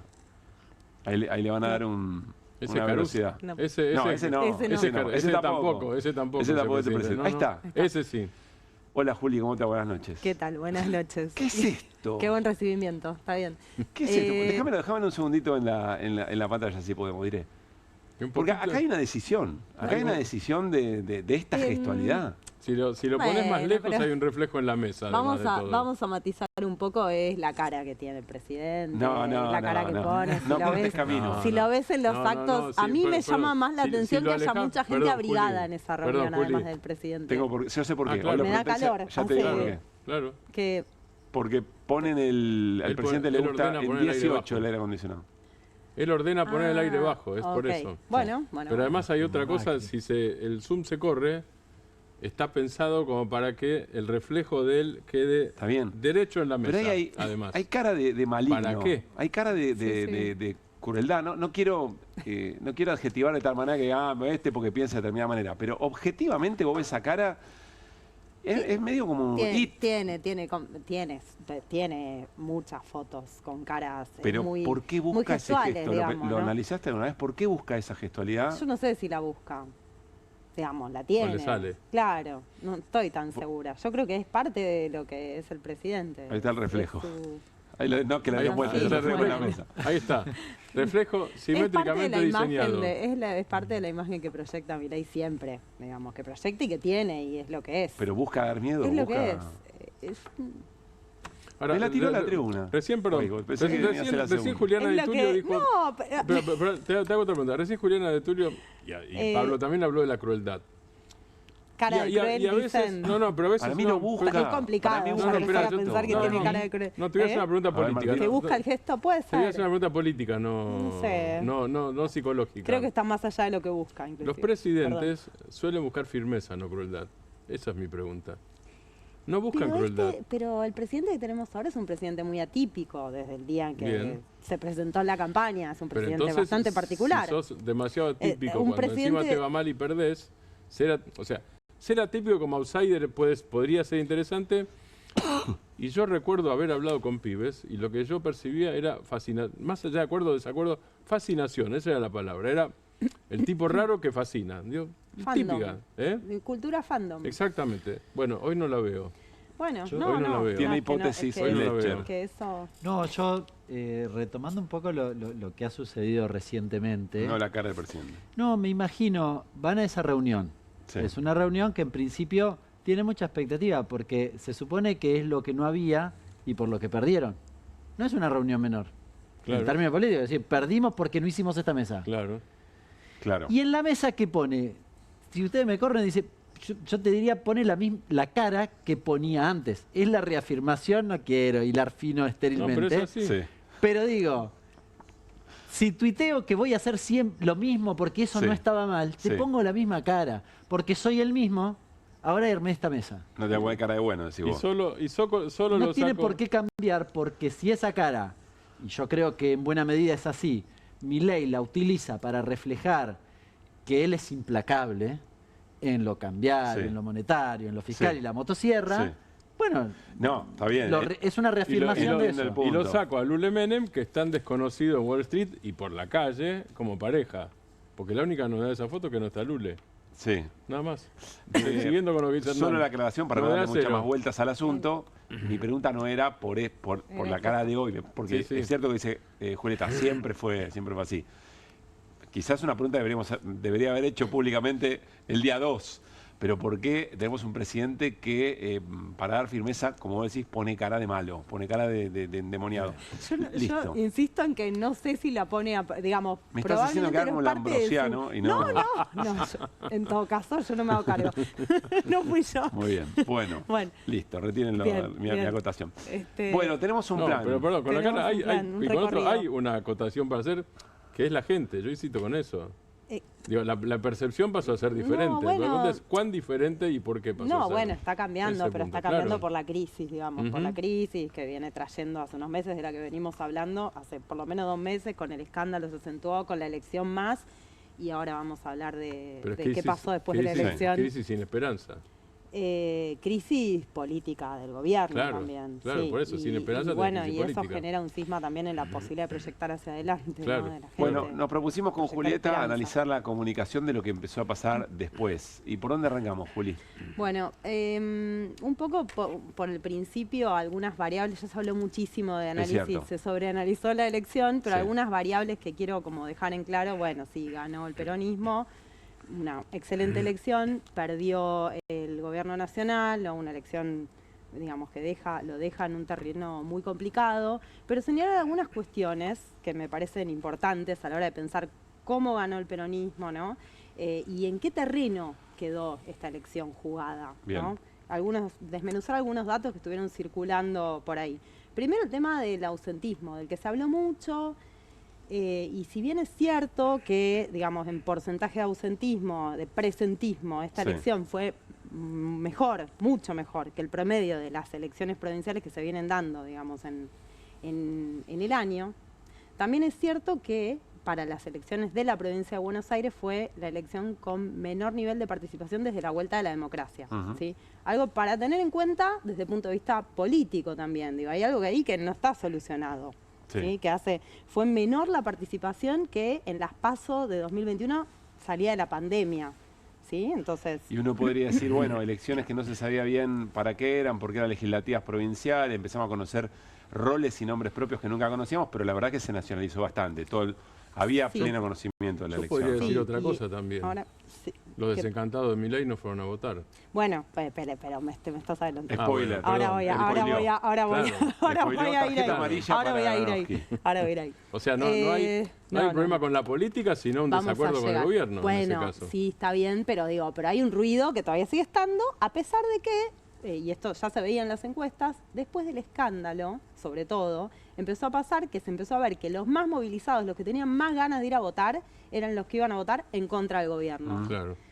Creo que vos lo dijiste. Se cambió la tendencia. La bronca moviliza. La bronca moviliza. Claro, exactamente. Y fue un factor, digamos, movilizador también para algunos que, el antimileísmo se empezó a movilizar. Claro. Entonces, en ese sentido, sí, efectivamente pasó eso. De hecho, el discurso anterior, el último discurso del presidente anterior a la elección, fue un discurso en el que dijo, vayan a votar, lo repitió muchas veces, ¿no? Estaba tratando de que la gente, sus propios votantes... Lo gritó. O sea, identificó bien el problema, el presidente. Estaba muy bien identificado el problema. Sabía que por ahí lo que pasaba era que quedaba... Y además era lo que podía hacer ya en ese momento. Pregunta, y le doy un pie a mi amigo Hernán Lecher, que sé que algo va a tener para opinar, que es lo siguiente. Pues entonces, lo digo con cuidado, pues entonces, ¿qué celebra el peronismo? Si efectivamente lo que termina ocurriendo como virtuoso es que los que iban a votar a Milei no fueron. No, bueno, pero también es cierto que se movilizó el peronismo, porque podría no haber pasado, ¿no? Y podríamos estar frente a una catástrofe, digamos, de tamaña, ¿no? Podría haberse movilizado a votar el, no sé, 50, 60% del electorado, o sea, que como el peronismo pasó en haya otras mantenido elecciones. su participación, su cantidad de votos, es un hecho muy elogioso en este contexto. Es un hecho importante en este contexto. Dice algo. ¿Sí? Probablemente haya un componente de antimileísmo movilizador, digamos, de, bueno, basta, ¿no? Voy y voto, pero también, ¿no? Movilizador de bronca, movilizador de emoción, de algo. Pero también es que, exactamente, que el peronismo, de vuelta, se reafirma. Lo mismo que la elección del 2023, con el 44% de los votos, Massa llegando a un balotaje con un gobierno muy desgastado. El peronismo existe, digamos, en términos políticos, representa y, bueno, tendrá ruidos, pero ¿no? Pero está. Pesa. Exacto, Bien. pesa. Entonces, Eso por un lado. Después, que me tengo el machetito. Perdón. Sí, está muy bien. Cantidad de votos. El peronismo tuvo menos votos, menos cantidad de votos que, bueno, no se compara con una legislativa. A mí los politólogos, todos los politólogos me lo dicen. Yo lo relativizo un poco con una ejecutiva porque la ejecutiva Milei aparece en la ejecutiva 2023, entonces el clima político por ahí es más parecido, pero entiendo. Comparándola contra la legislativa de 2021, de vuelta, el peronismo tuvo 200.000 votos más que en la legislativa 2021. Otra razón para decir, bueno, estuvo bien. Contra 2023 tuvo menos votos, ¿sí? O sea, perdió. Pero bueno, es una ejecutiva. Claro. Tienen menos votos. Ahí es donde vos decís, igual el clima era parecido, aunque no sea la misma elección, el clima era parecido. Exactamente. No perderlo de vista. Sí, el clima, porque es en la aparición, digamos, de este fenómeno político. Sí. Entonces ahí hay algo que también hay que acá hubo prestarle tercera atención. fuerza, pero se pareció mucho a un clima de blanco-negro. Exacto, pero inclusive para pensar también cómo el peronismo va a buscar y dónde va a buscar más votos, ¿no? De cara a octubre. Eso es clave. Si uno dice, bueno, listo, no se compara con 2023, no hay nada más que hacer. ¿Qué lectura tiene que hacer el peronismo de esta elección de cara a octubre? Bueno, todo eso se está componiendo ahora, pero agrego más datos sobre el voto del peronismo. Tienen otra hoja del machete. Sí, no, por eso, porque si no me pierdo y la hoja de ruta... Atengámonos al plan, por favor. Soy abogada, no se olviden de eso. Bueno, esto es importante. El peronismo, y este es un dato de CICAD, yo voy tomando datos de distintas fuentes. El peronismo ganó más votos en el conurbano que en el interior, a pesar de que en el interior tuvo un muy buen rendimiento electoral también en porcentaje, pero en cantidad de votos sumó más votos en el conurbano. Ahí también hay un dato, ¿no? Sigue vivo el voto del peronismo, digamos, el voto clásico del peronismo. Podría haber pasado otra cosa, podría haberse, digamos, volcado ampliamente hacia los sectores del interior, ¿no? Por ahí algún votante, digamos, más refractario a Milei, y sin embargo lo que hizo fue afincarse más en el voto propio, ¿sí? Eso está configurado. Bueno, y acá viene el punto. ¿Llegó al techo el peronismo o no? Bueno, depende. Si lo comparás contra 2021, el peronismo llegó al techo. Esa es la teoría, esa es la tesis Milei. Claro. Es nuestro piso y es el techo del peronismo. Exactamente. Es lo que dijo en el discurso. 47 puntos. No, lo de Milei es ahistórico. No existen esas cosas en la vida y en la política. Y bueno, pero es un fenómeno pero disruptivo. Es ahistórico. Vamos a ponerle, está bien, pero es ahistórico. Digamos, vos mirás lo que pasó y podés analizar, pero no podés saber lo que va a pasar. Vos podés actuar sobre lo que va a pasar, pero no saber lo que va a pasar. Es ahistórico. Sí, es posmoderno. Bien. Sí, pero es irreal. ¿Y qué respondes Aparte, entonces? posmoderno es irreal, digo. Bueno. ¿Qué responde Juli? Entonces. Bueno, lo que digo es, de vuelta, si comparamos contra 2023, pensando en esto, en que es un fenómeno bastante particular, ahí sí hay votos para ir a buscar, ¿no? Ahí sí hay votos para ir a buscar y hay que ver cómo se van a ir a buscar esos votos en todo el país también, ¿no? Porque ya agrego otra preocupación. Hernán asiente, yo no sé qué es lo que está pensando, pero bueno. Tírese sobre la granada, querido, ¿Puedo? ¿Cómo me preguntas si puede? No sé si está de acuerdo o está totalmente en desacuerdo. Pero si no lo decís vos, lo digo yo, porque es interesante el punto. Yo digo, me parece, a ver, lo escuchaba Rebord ayer. Decía una cosa muy interesante. Que está en el horario del programa, pero lo escuchó después. No, lo escuché a la mañana, de hecho. Por eso se me confunde el día, porque en serio lo escuché a la mañana, pero hace un análisis interesante que yo venía reflexionando también, que es que no hay una peronización adicional. Es decir, en trazo grueso sacaste lo mismo que el 21 al 23, es verdad, 200 más, 100 menos, pero no es sustancial. Sacaste casi 4 millones de votos, más o menos, un poquitito menos en todas esas elecciones. Es decir, todo el votante peronista fue y votó, más o menos, ¿no? O el simpatizante, si querés. Ahora, hay 2 millones y medio de votos que no fueron a votar a las versiones de derecha, si querés. Que yo recién repasaba en Twitter, Ahmed se llama la diputada del PRO. Ahmeyet. Nunca me salió ese apellido. Bueno. Candidata en Cava por la Libertad Avanza. Bueno, ¿qué dice? Hace esta lectura y dice, nos necesitan a nosotros, porque perdieron los votos nuestros del PRO. ¿No? Es decir, y yo lo que digo es, ahí hay una cantidad de votos sustanciales, importantes para octubre e importantes para el 2027. Sí. Yo creo que el peronismo tiene que ir a buscar eso, debería, si quiere ganar el 27 y quiere ganar el octubre, debería ir a buscarlos. Y hago una ilustración un poco provocadora. Sí. El domingo yo no vi eso en el discurso, y sobre todo en una cosa simbólica, que no deja de ser simbólica, pero para mí importante, que fueron los papelitos. Yo no hubiese puesto papelitos. ¿Por qué? Primero porque creo que no hay nada para festejar, porque básicamente la lectura es, se le puso un freno a Milei. ¿Eso no es para festejar? Bueno, para festejar con papelitos para mí no. Es decir, esto no significa que aquel que haya acompañado al peronismo no haya estado contento probablemente hasta hoy y lo esté mañana. Ahora, tirar papelitos es otra cosa. ¿Por qué digo? Porque depende a quién le hables. Si vos querés ir por esos 2,5 millones de gente, electores, que no fueron a votar, probablemente los papelitos hayan dicho otra vez estos papelitos. Y me parece... Había el miedo Cuca. Claro, digo, si vos querés ir a buscar esos votantes, creo que parte de la simbología también implica adecuarse a eso. Hay tiempo hacia octubre, hay tiempo hacia el 2027, pero me parece que ahí hay una cosa importante. La de octubre no es una elección menor, ¿eh? Es decir, con estos resultados, el peronismo hubiese incluido, supongamos que hubiese unificado 19 diputados. El otro día, en la votación donde no se pudo voltear el veto a los jubilados, faltaron 4 diputados.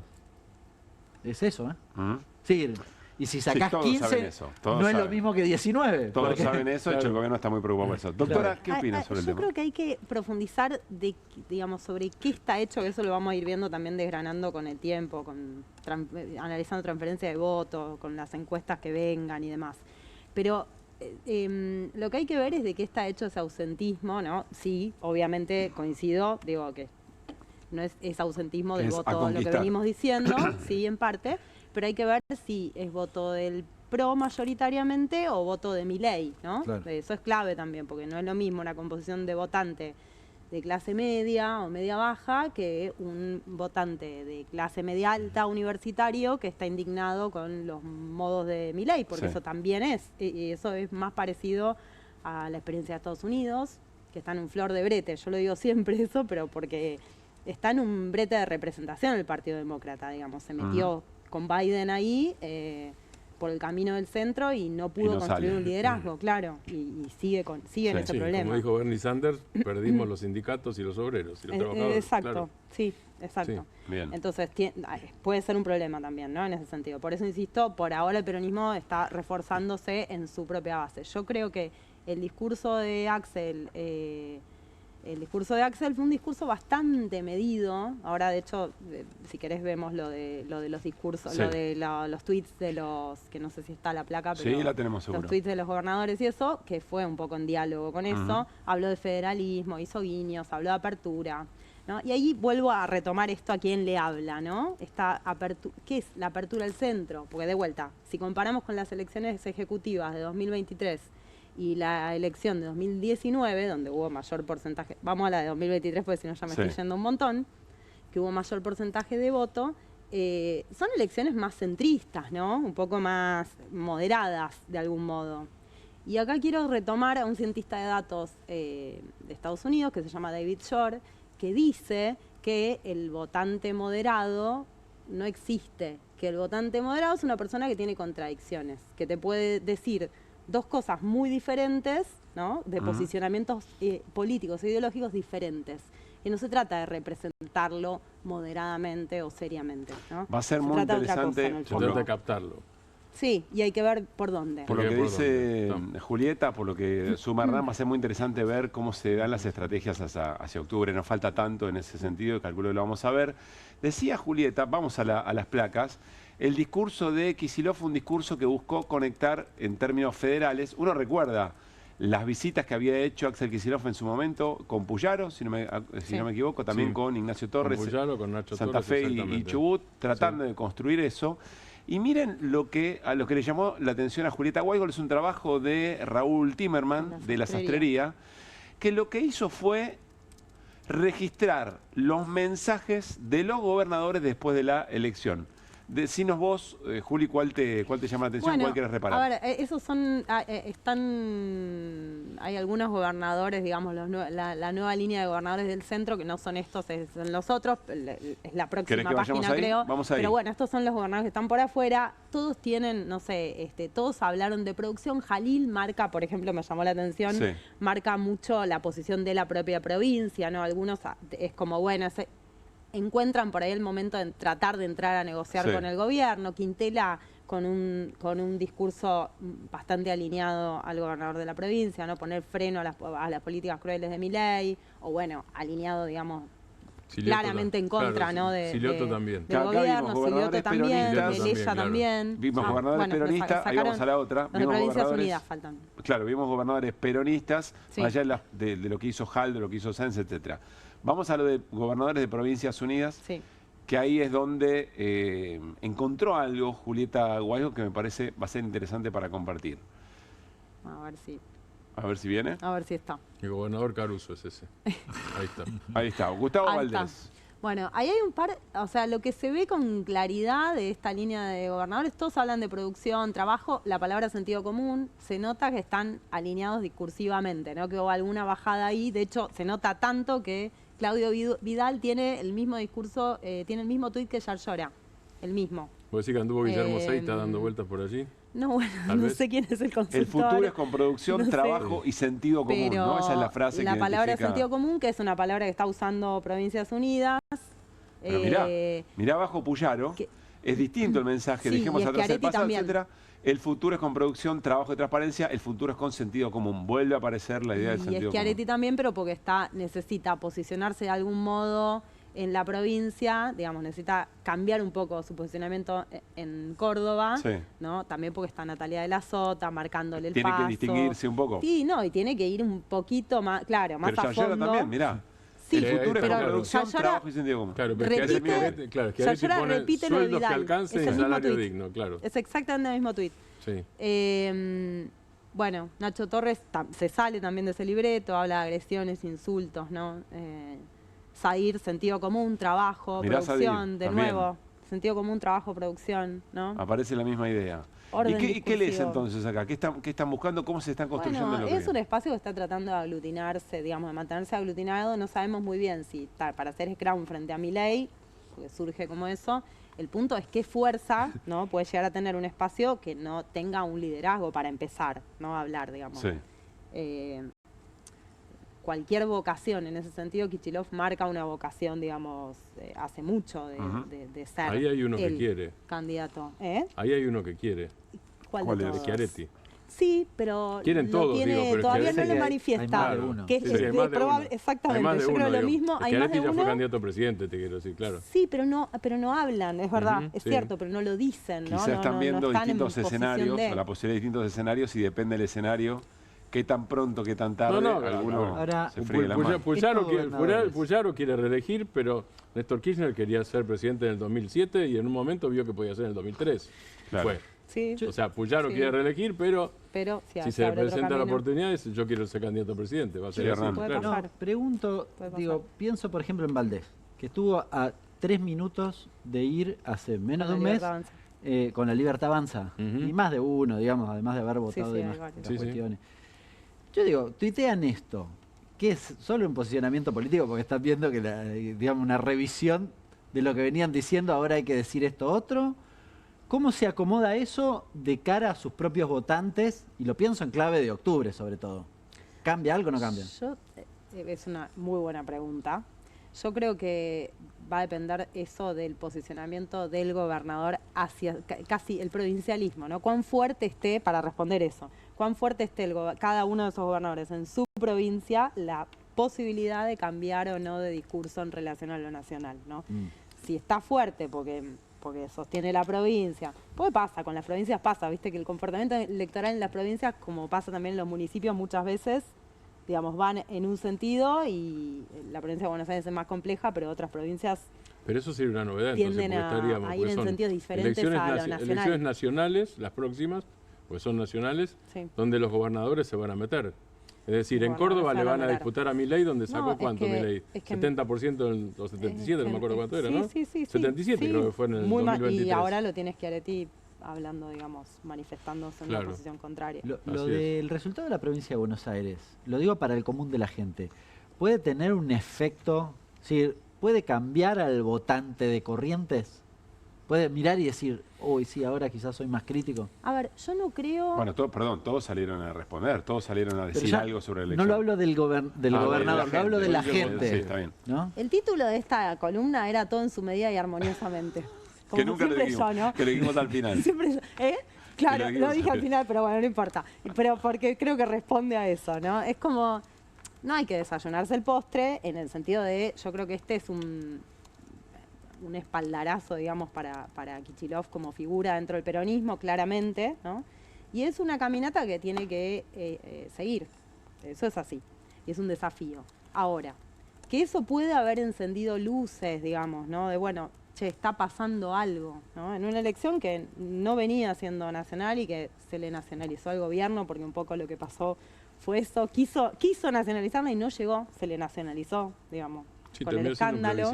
Sí, y terminó en términos de plebiscito. Y como decía un señor que se llamaba De Gaulle, a los plebiscitos los carga el diablo, decía De Gaulle cuando lo perdió. Sí, así, claro. Bueno, sí, claro, sí. Bueno, por eso, pero creo que son dos cosas. Por un lado esto de, bueno, el liderazgo de Kicillof, pero por otro esto de el escándalo puso una cota, nacionalizó la discusión antes de tiempo, ¿no?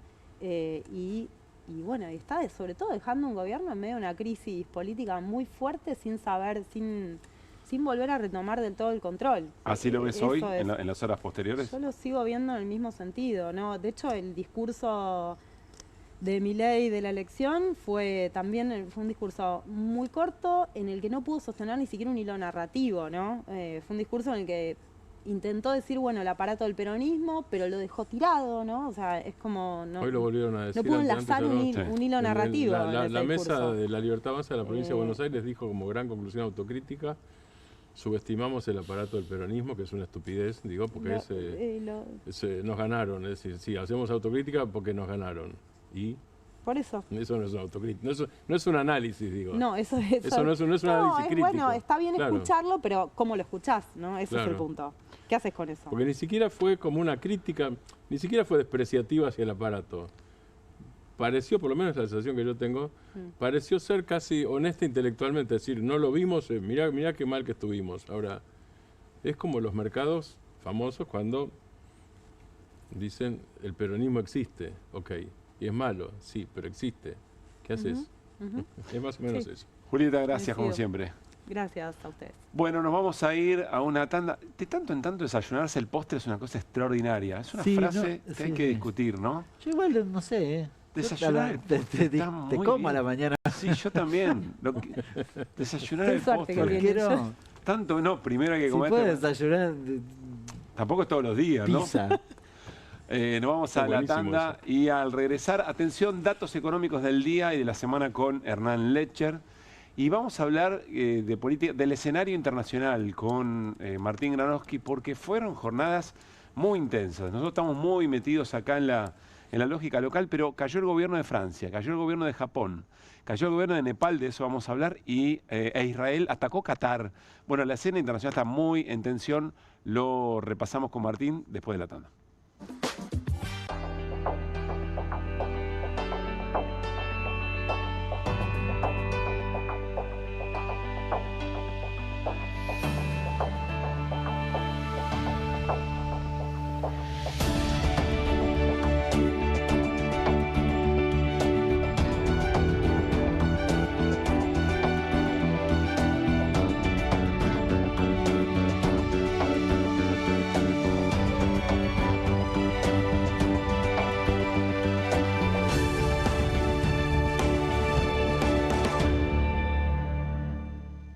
¿Pensás que las subastas no son para vos? Son para todos, porque podés comprar y vender desde donde estés de manera rápida, fácil y confiable. ¿Querés participar de nuestra próxima subasta?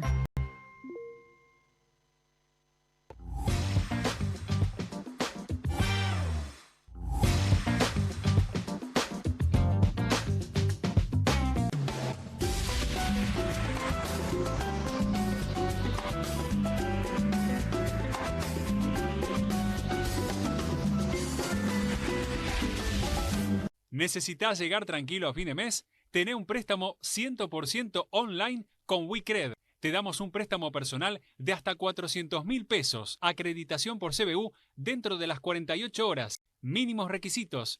Cuotas fijas en pesos. Rápido, simple y seguro. Ingresá ahora en wecred.com.ar. Se sumaron 900 nuevos policías para aumentar el patrullaje en las calles. Se incorporó más tecnología con chalecos de última generación y armas Taser y Birna de baja letalidad. Además, hay más cámaras conectadas a los centros de monitoreo para que la ciudad sea cada vez más segura. Buenos Aires Ciudad. Bienvenido a todo Latinoamérica. Caras TV llegó a DirecTV, el canal de las celebridades. Entretenimiento exclusivo las 24 horas del día. Más Caras, con la conducción de Héctor Maugeri. Red Carpet, Caras News, Caras Realeza, Caras Fashion, Caras TV. Llegó a DirecTV. Contenidos exclusivos para toda Latinoamérica. Hay una casta superior que es los periodistas que si mienten, calumnian, injurian y dicen cualquier cosa. ¿Tenés ahí los nombres de los periodistas que tengo que meter en cana? No nos tomamos esto a la joda, como esos periodistas mentirosos. Y dentro de la cancha vale todo, que la vayan a buscar, la tienen adentro. Soy una bandera de la batalla cultural, pero los imbéciles con déficit de IQ doméstico, ¡ay, no, miedo! Mientras que los imbéciles de los periodistas... ¿Sabes la cantidad de periodistas que tengo para mandar a la hoguera? Las mentiras de los medios. Y periodistas ensobrados, operadores, basuras. No me vengas con que son inocentes. No digo que sean tan malos como los periodistas. Digamos, raya el mal gusto propio de cerdos. Creo que es una ofensa decirle periodistas. Milei odia al periodismo. Nosotros amamos al periodismo. Suscríbete a perfil.com.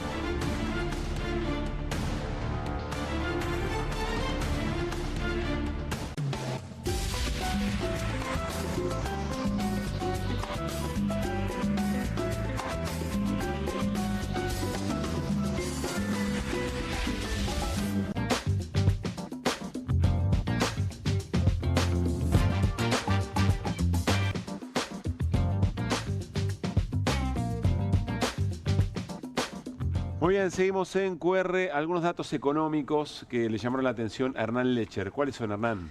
3 datos económicos, te diría, ¿En serio? Pablo. Suelten. Suelen ser 3, ¿no es que elegimos 3 a propósito? Chicos maduros. No se puede hablar. Es que sale. No, claro que no es a propósito. 3 datos económicos. Es el universo. Es el universo. Bueno. El primero tiene que ver, no se puede hacer esa cosa. En fin, el primero tiene que ver con el riesgo país. Importante el dato del riesgo país, 1.108 puntos cerró. Fíjate la disparada que tiene hacia el final. ¿Por qué esto es importante? Porque entre todos los datos de las variables, sobre todo financieras, que hemos analizado ayer, hoy y demás, es decir, post elecciones, quizás este es el dato más preocupante porque está linkeado con algo que tiene que ver con la hoja de ruta, en principio, esa hoja de ruta que tanto discutimos, del gobierno respecto de los vencimientos del Tesoro. Lo anticipaba antes, con este riesgo país, el riesgo país expresa la sobretasa que vos tenés que pagar, pues Argentina, pues tu situación en relación a tu deuda. Bueno, el problema que tenés es que con este nivel no podés rolearla. El que está del otro lado te dice, no, garpame, pagame. Entonces tenés que conseguir los dólares. Pagame porque hay un riesgo muy importante de que después no me puedo pagar. Sí, claro. O te va a cobrar una exorbitancia, ¿se entiende? Es decir, esto es la sobretasa. Te va a cobrar la tasa norteamericana más el riesgo medido en puntos, ¿no? El segundo dato es un dato de ayer estrictamente que salió, que tiene que ver con la evolución de la industria. El dato es de julio estrictamente, pero yo decía, bueno, el resultado electoral y esto explica en buena medida el resultado electoral. Es un dato de julio que se conoció ayer, eso decís. Claro, es un dato de julio que el INDEC lo publicó ayer, pero que explica en buena medida el resultado electoral. Ese 9,1 en rojo negativo da cuenta de cómo el promedio de los primeros 7 meses de este año, comparados contra el promedio del 23, en materia industrial, el gráfico digamos, no te ayuda la escala porque la caída ahí de la pandemia te complica todo, aquí ya había que hacerlo un poco más corto, pero bueno, en fin, La caída es del orden del 9,1% en términos de promedio. Y si te fijas hacia el final de la serie, lo que ves es 2 meses de caída. Es decir, encima ni siquiera se está recuperando. Bien, en los últimos 2 meses, cuando lo comparás intermensualmente, se sigue profundizando la caída sobre la caída. Sí, prácticamente todos los sectores de la actividad industrial están a la baja. Horrible, digamos, es un dato horrible. Bien, y agosto... Estaba viendo, perdón, no recuerdo ahora el nombre de la empresa que produce sanitarios. Ferrum. Ferrum es un desastre total lo que está pasando con despido, con suspensiones y una caída muy importante. Creo que vendió la mitad de lo que venía vendiendo en términos promedio. ¿No? O sea, perdón, yo no sé qué harán políticamente después, pero los tweets de los gobernadores que leíamos recién con Juli hablan de esto. Sí, porque hay una cosa importante. Hablan o recogen este descontento, porque esto es descontento cotidiano, obviamente, en cada lugar. Y vos escuchabas tal vez a algún empresario que te decía, sí, es verdad, vendo menos. Pero se me estabilizó los precios, ¿viste? Entonces más o menos ordené, bueno, me ajusté un poquito, qué sé yo, y más o menos acomodé los melones. Esa estabilización que eventualmente te decía algún empresario, no todos, pero algunos empresarios, voló por los aires con este nivel de tasa. Claro. Con lo cual, no hay más estabilización. Más el frío, eso es lo que ves en julio, sobre todo. Más el frío, claro. Y lo que vas a ver el frío económico, digo. Sí, claro, no recuperaste nada de la venta y encima estás pagando una tasa sideral. ¿Y el último dato? El tercer dato tiene que ver con algo que se conoció ayer, pero que vamos a anticipar en parte porque mañana sale el dato de inflación. Este es el dato de la Ciudad de Buenos Aires, que salió ayer 1,6. Mañana sale el dato nacional. Pero yo me animo a aseverar que puede ser un poquitito más alto que este 1,6. Pero es un dato relativamente bajo respecto de lo que tal vez uno podría imaginar en relación al pase a precio del tipo de cambio. Estamos hablando de la inflación del mes de agosto. Es una muy buena pregunta. El gobierno sostiene porque ellos resolvieron el pass-through. Yo no creo básicamente en ese argumento. Creo que... Vieron que se podía devaluar sin que vaya a precio, básicamente. Sería fantástico si eso efectivamente pasara. Yo me inclino por pensar que algo tiene que ver con la caída del consumo, que en poco es el argumento del gobierno. El argumento, claro, del gobierno no dice que es porque mataron el consumo y por lo tanto no hay forma de llevar a precios una cosa que te va a costos. Es una manera muy cruel de resolver el problema, digamos. Pero te agregaría algunas otras variables. No hay efecto por ahora precio en carne. Hoy digo, ¿cómo puede ser que el maíz no haya impactado sensiblemente en el precio del pollo o en el precio de la carne vacuna? También. Y fui a ver también el pan y digo, ¿pero cuánto aumentó el trigo? Bueno, aumentó 16% en los últimos 2 meses. ¿Y el maíz lo mismo? ¿Y cómo no fue al precio? Bueno, cuando vos mirás desde el principio del 23 hasta hoy, ves que con la asunción de Milei se cinde la evolución del tipo de cambio o del precio del trigo y el maíz respecto de los precios por ejemplo, del pan. El pan se dispara y el precio del trigo no tanto. Con lo cual tiene una especie de colchón. Podría decir, che, tenemos margen todavía. Por lo que se aumentó. Ya te antes. recontra aumenté. Bien, en esos productos. Puede ser una explicación de por qué, por ejemplo, en la carne. Algunos otros dicen, no, la carne va a tener impacto. Todavía no, pero ya va a pasar. Vamos a ver qué pasa mañana con el dato nacional. Bueno, última pausa. Cuando volvamos nos metemos en el análisis de algunos acontecimientos internacionales y el escroleo de hoy viene muy bien también para cerrar. Dale.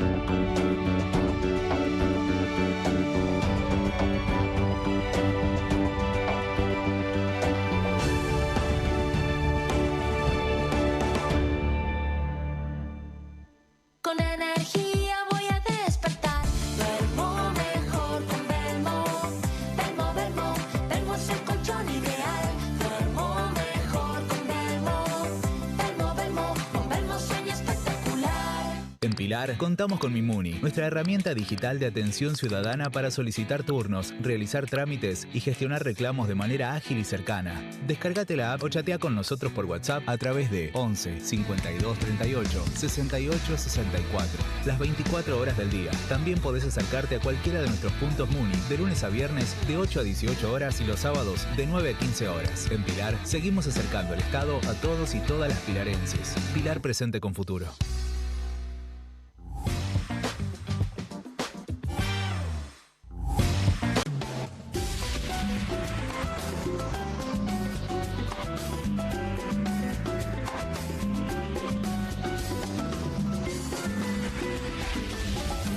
¿Necesitas llegar tranquilo a fin de mes? Tené un préstamo 100% online con WeCred. Te damos un préstamo personal de hasta 400.000 pesos, acreditación por CBU dentro de las 48 horas, mínimos requisitos, cuotas fijas en pesos, rápido, simple y seguro.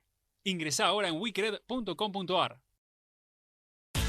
Córdoba es la capital de escapadas todo el año. Sí, un destino para conectar con la naturaleza, hacer sierra office, deporte, comer o visitar a un santo de verdad.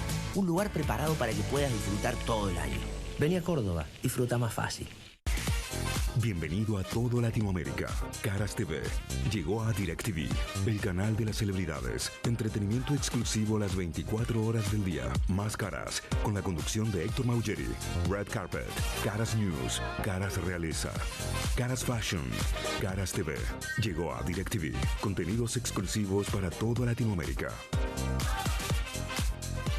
Hay una casta superior que es los periodistas que si mienten, calumnian, injurian y dicen cualquier cosa. ¿Tenés ahí los nombres de los periodistas que tengo que meter en cana? No nos tomamos esto a la joda, como esos periodistas mentirosos. Y dentro de la cancha vale todo, que la vayan a buscar, la tienen adentro. Soy una bandera de la batalla cultural, pero los imbéciles con déficit de IQ doméstico, ¡ay, no, miedo!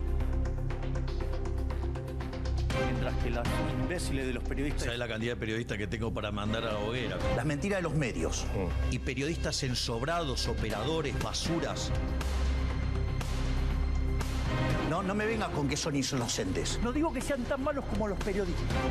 Digamos, raya el mal gusto propio de cerdos. Creo que es una ofensa decirle periodista así. Milei odia al periodismo. Nosotros amamos al periodismo. Suscríbete a perfil.com.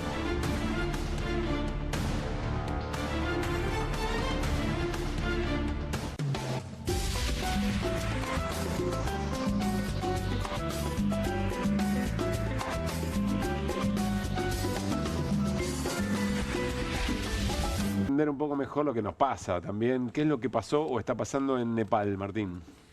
Por lo pronto cayó el gobierno, cayó el primer ministro, hay una ex mujer de un primer ministro incendiada, quemada viva, y un ex funcionario tirado al río. Esto es lo último, pero además, previamente hay una represión que hasta hace un rato llegaba a... Este es el que tiraron al río y salió en calzoncillos, literalmente. El ministro de Economía, era. Así es, había sido ministro de Economía, tal cual.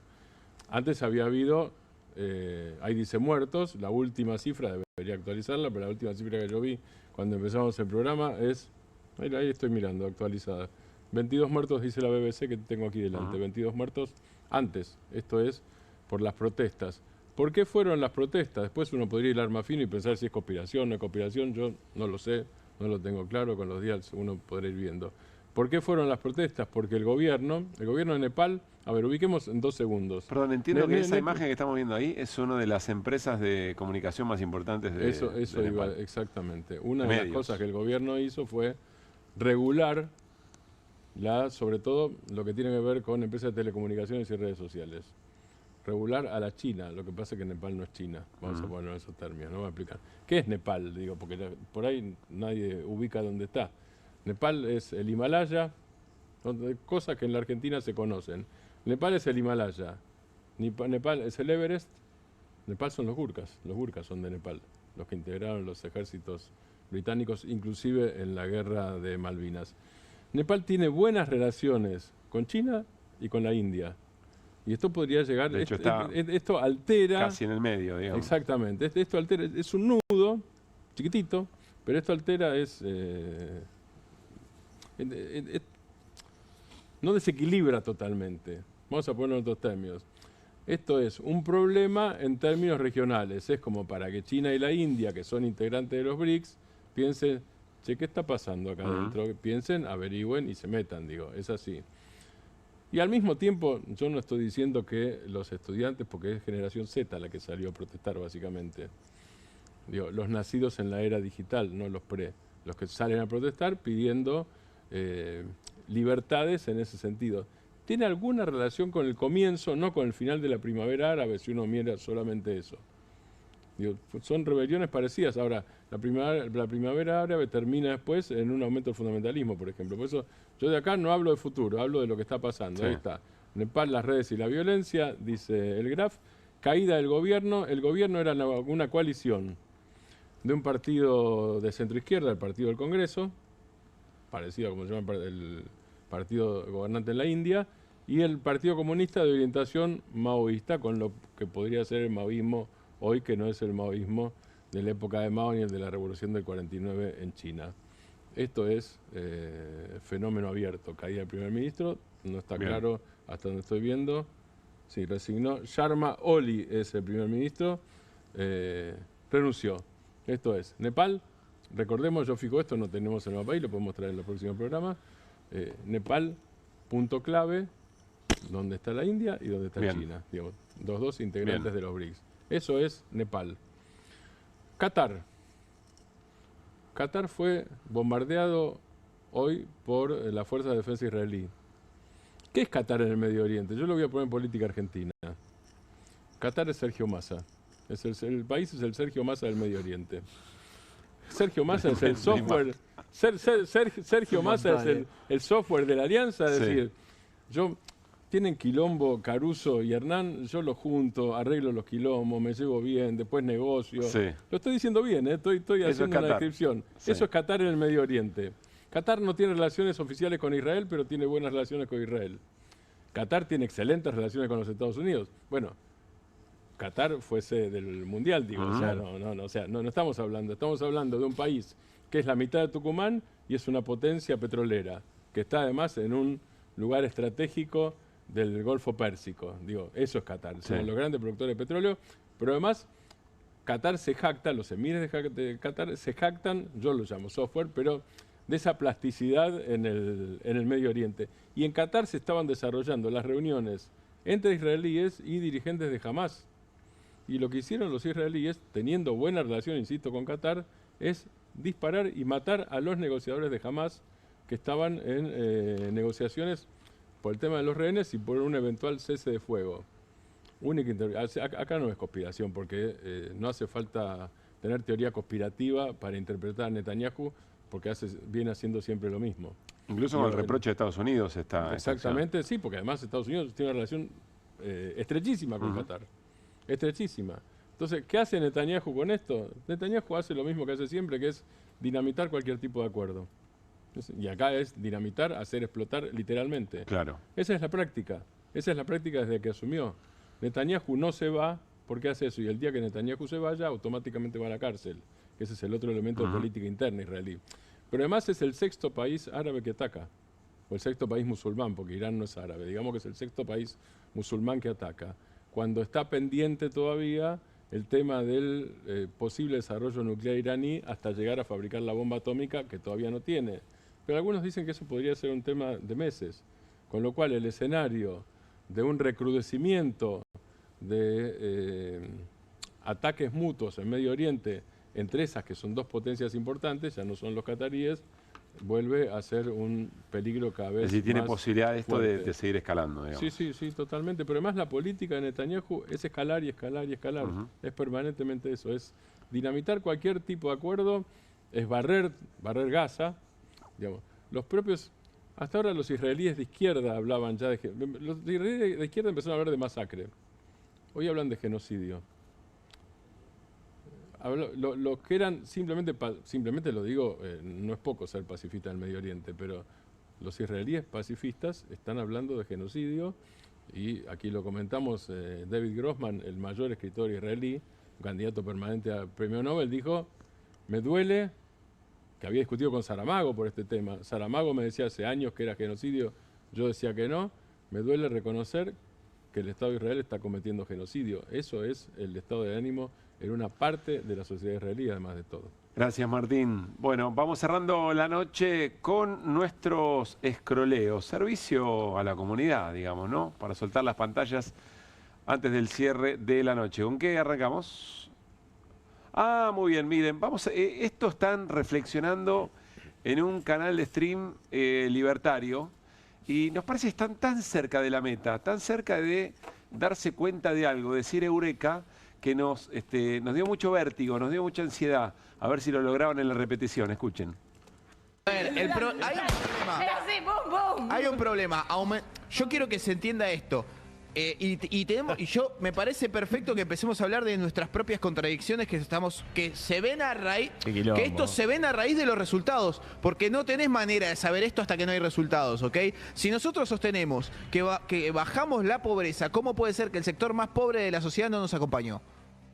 ¿Se entiende a lo que voy? Acá hay una contradicción que nosotros tenemos que resolver. Acá hay una contradicción que tenemos que resolver. Sí. ¿Entendés? Hay una contradicción por lo propio en lo discursivo. En lo discursivo. No nos acompañó un sector que supuestamente nosotros logramos mejorar. Hay algo más y no lo estamos sabiendo ver. Y por eso necesitamos que entre todos empecemos a revolear información. Están tan cerca, ¿no? Sí, están como a punto. Después dice, no, es discursivo. En lo discursivo, ¡ay, frío! No, frío. Pero es casi que en lo discursivo está también. Yo te digo, porque tenés que corregir, tenés que decir que no bajaste la pobreza. Pero es muy interesante, ¿no? Alguien decía en redes, nadie diga nada, nadie le sople. Ya están muy cerquita, se están por dar cuenta que hay un problema muy serio. Si efectivamente crees que bajaste la pobreza de esa manera y no te votaron en la provincia de Buenos Aires. Tan cerca, Hernán. Sí, la repetición por ahí aparecía, pero no, como se fue enfriando. Si lo seguís pasando, por ahí llega, ¿no? Sí, es como decía mi viejo, quizás en esta hace el gol. Claro, en esta repetición por ahí había un programa, ustedes eran muy chicos también, sobre todo Tevi, nuestro camarógrafo, único camarógrafo. En Feliz Domingo para la Juventud, alguien iba vendado y sus compañeros de clase le iban orientando dónde tenía que encontrar la campanita para tocarla. Me dio ganas de jugar a eso, ¿no? Por ahí. No, frío, date cuenta. No, vamos, mañana la seguimos a las 10 de la noche en vivo por Bravo TV. Gracias, Ranowski. Al contrario. Abrazo, Lecher.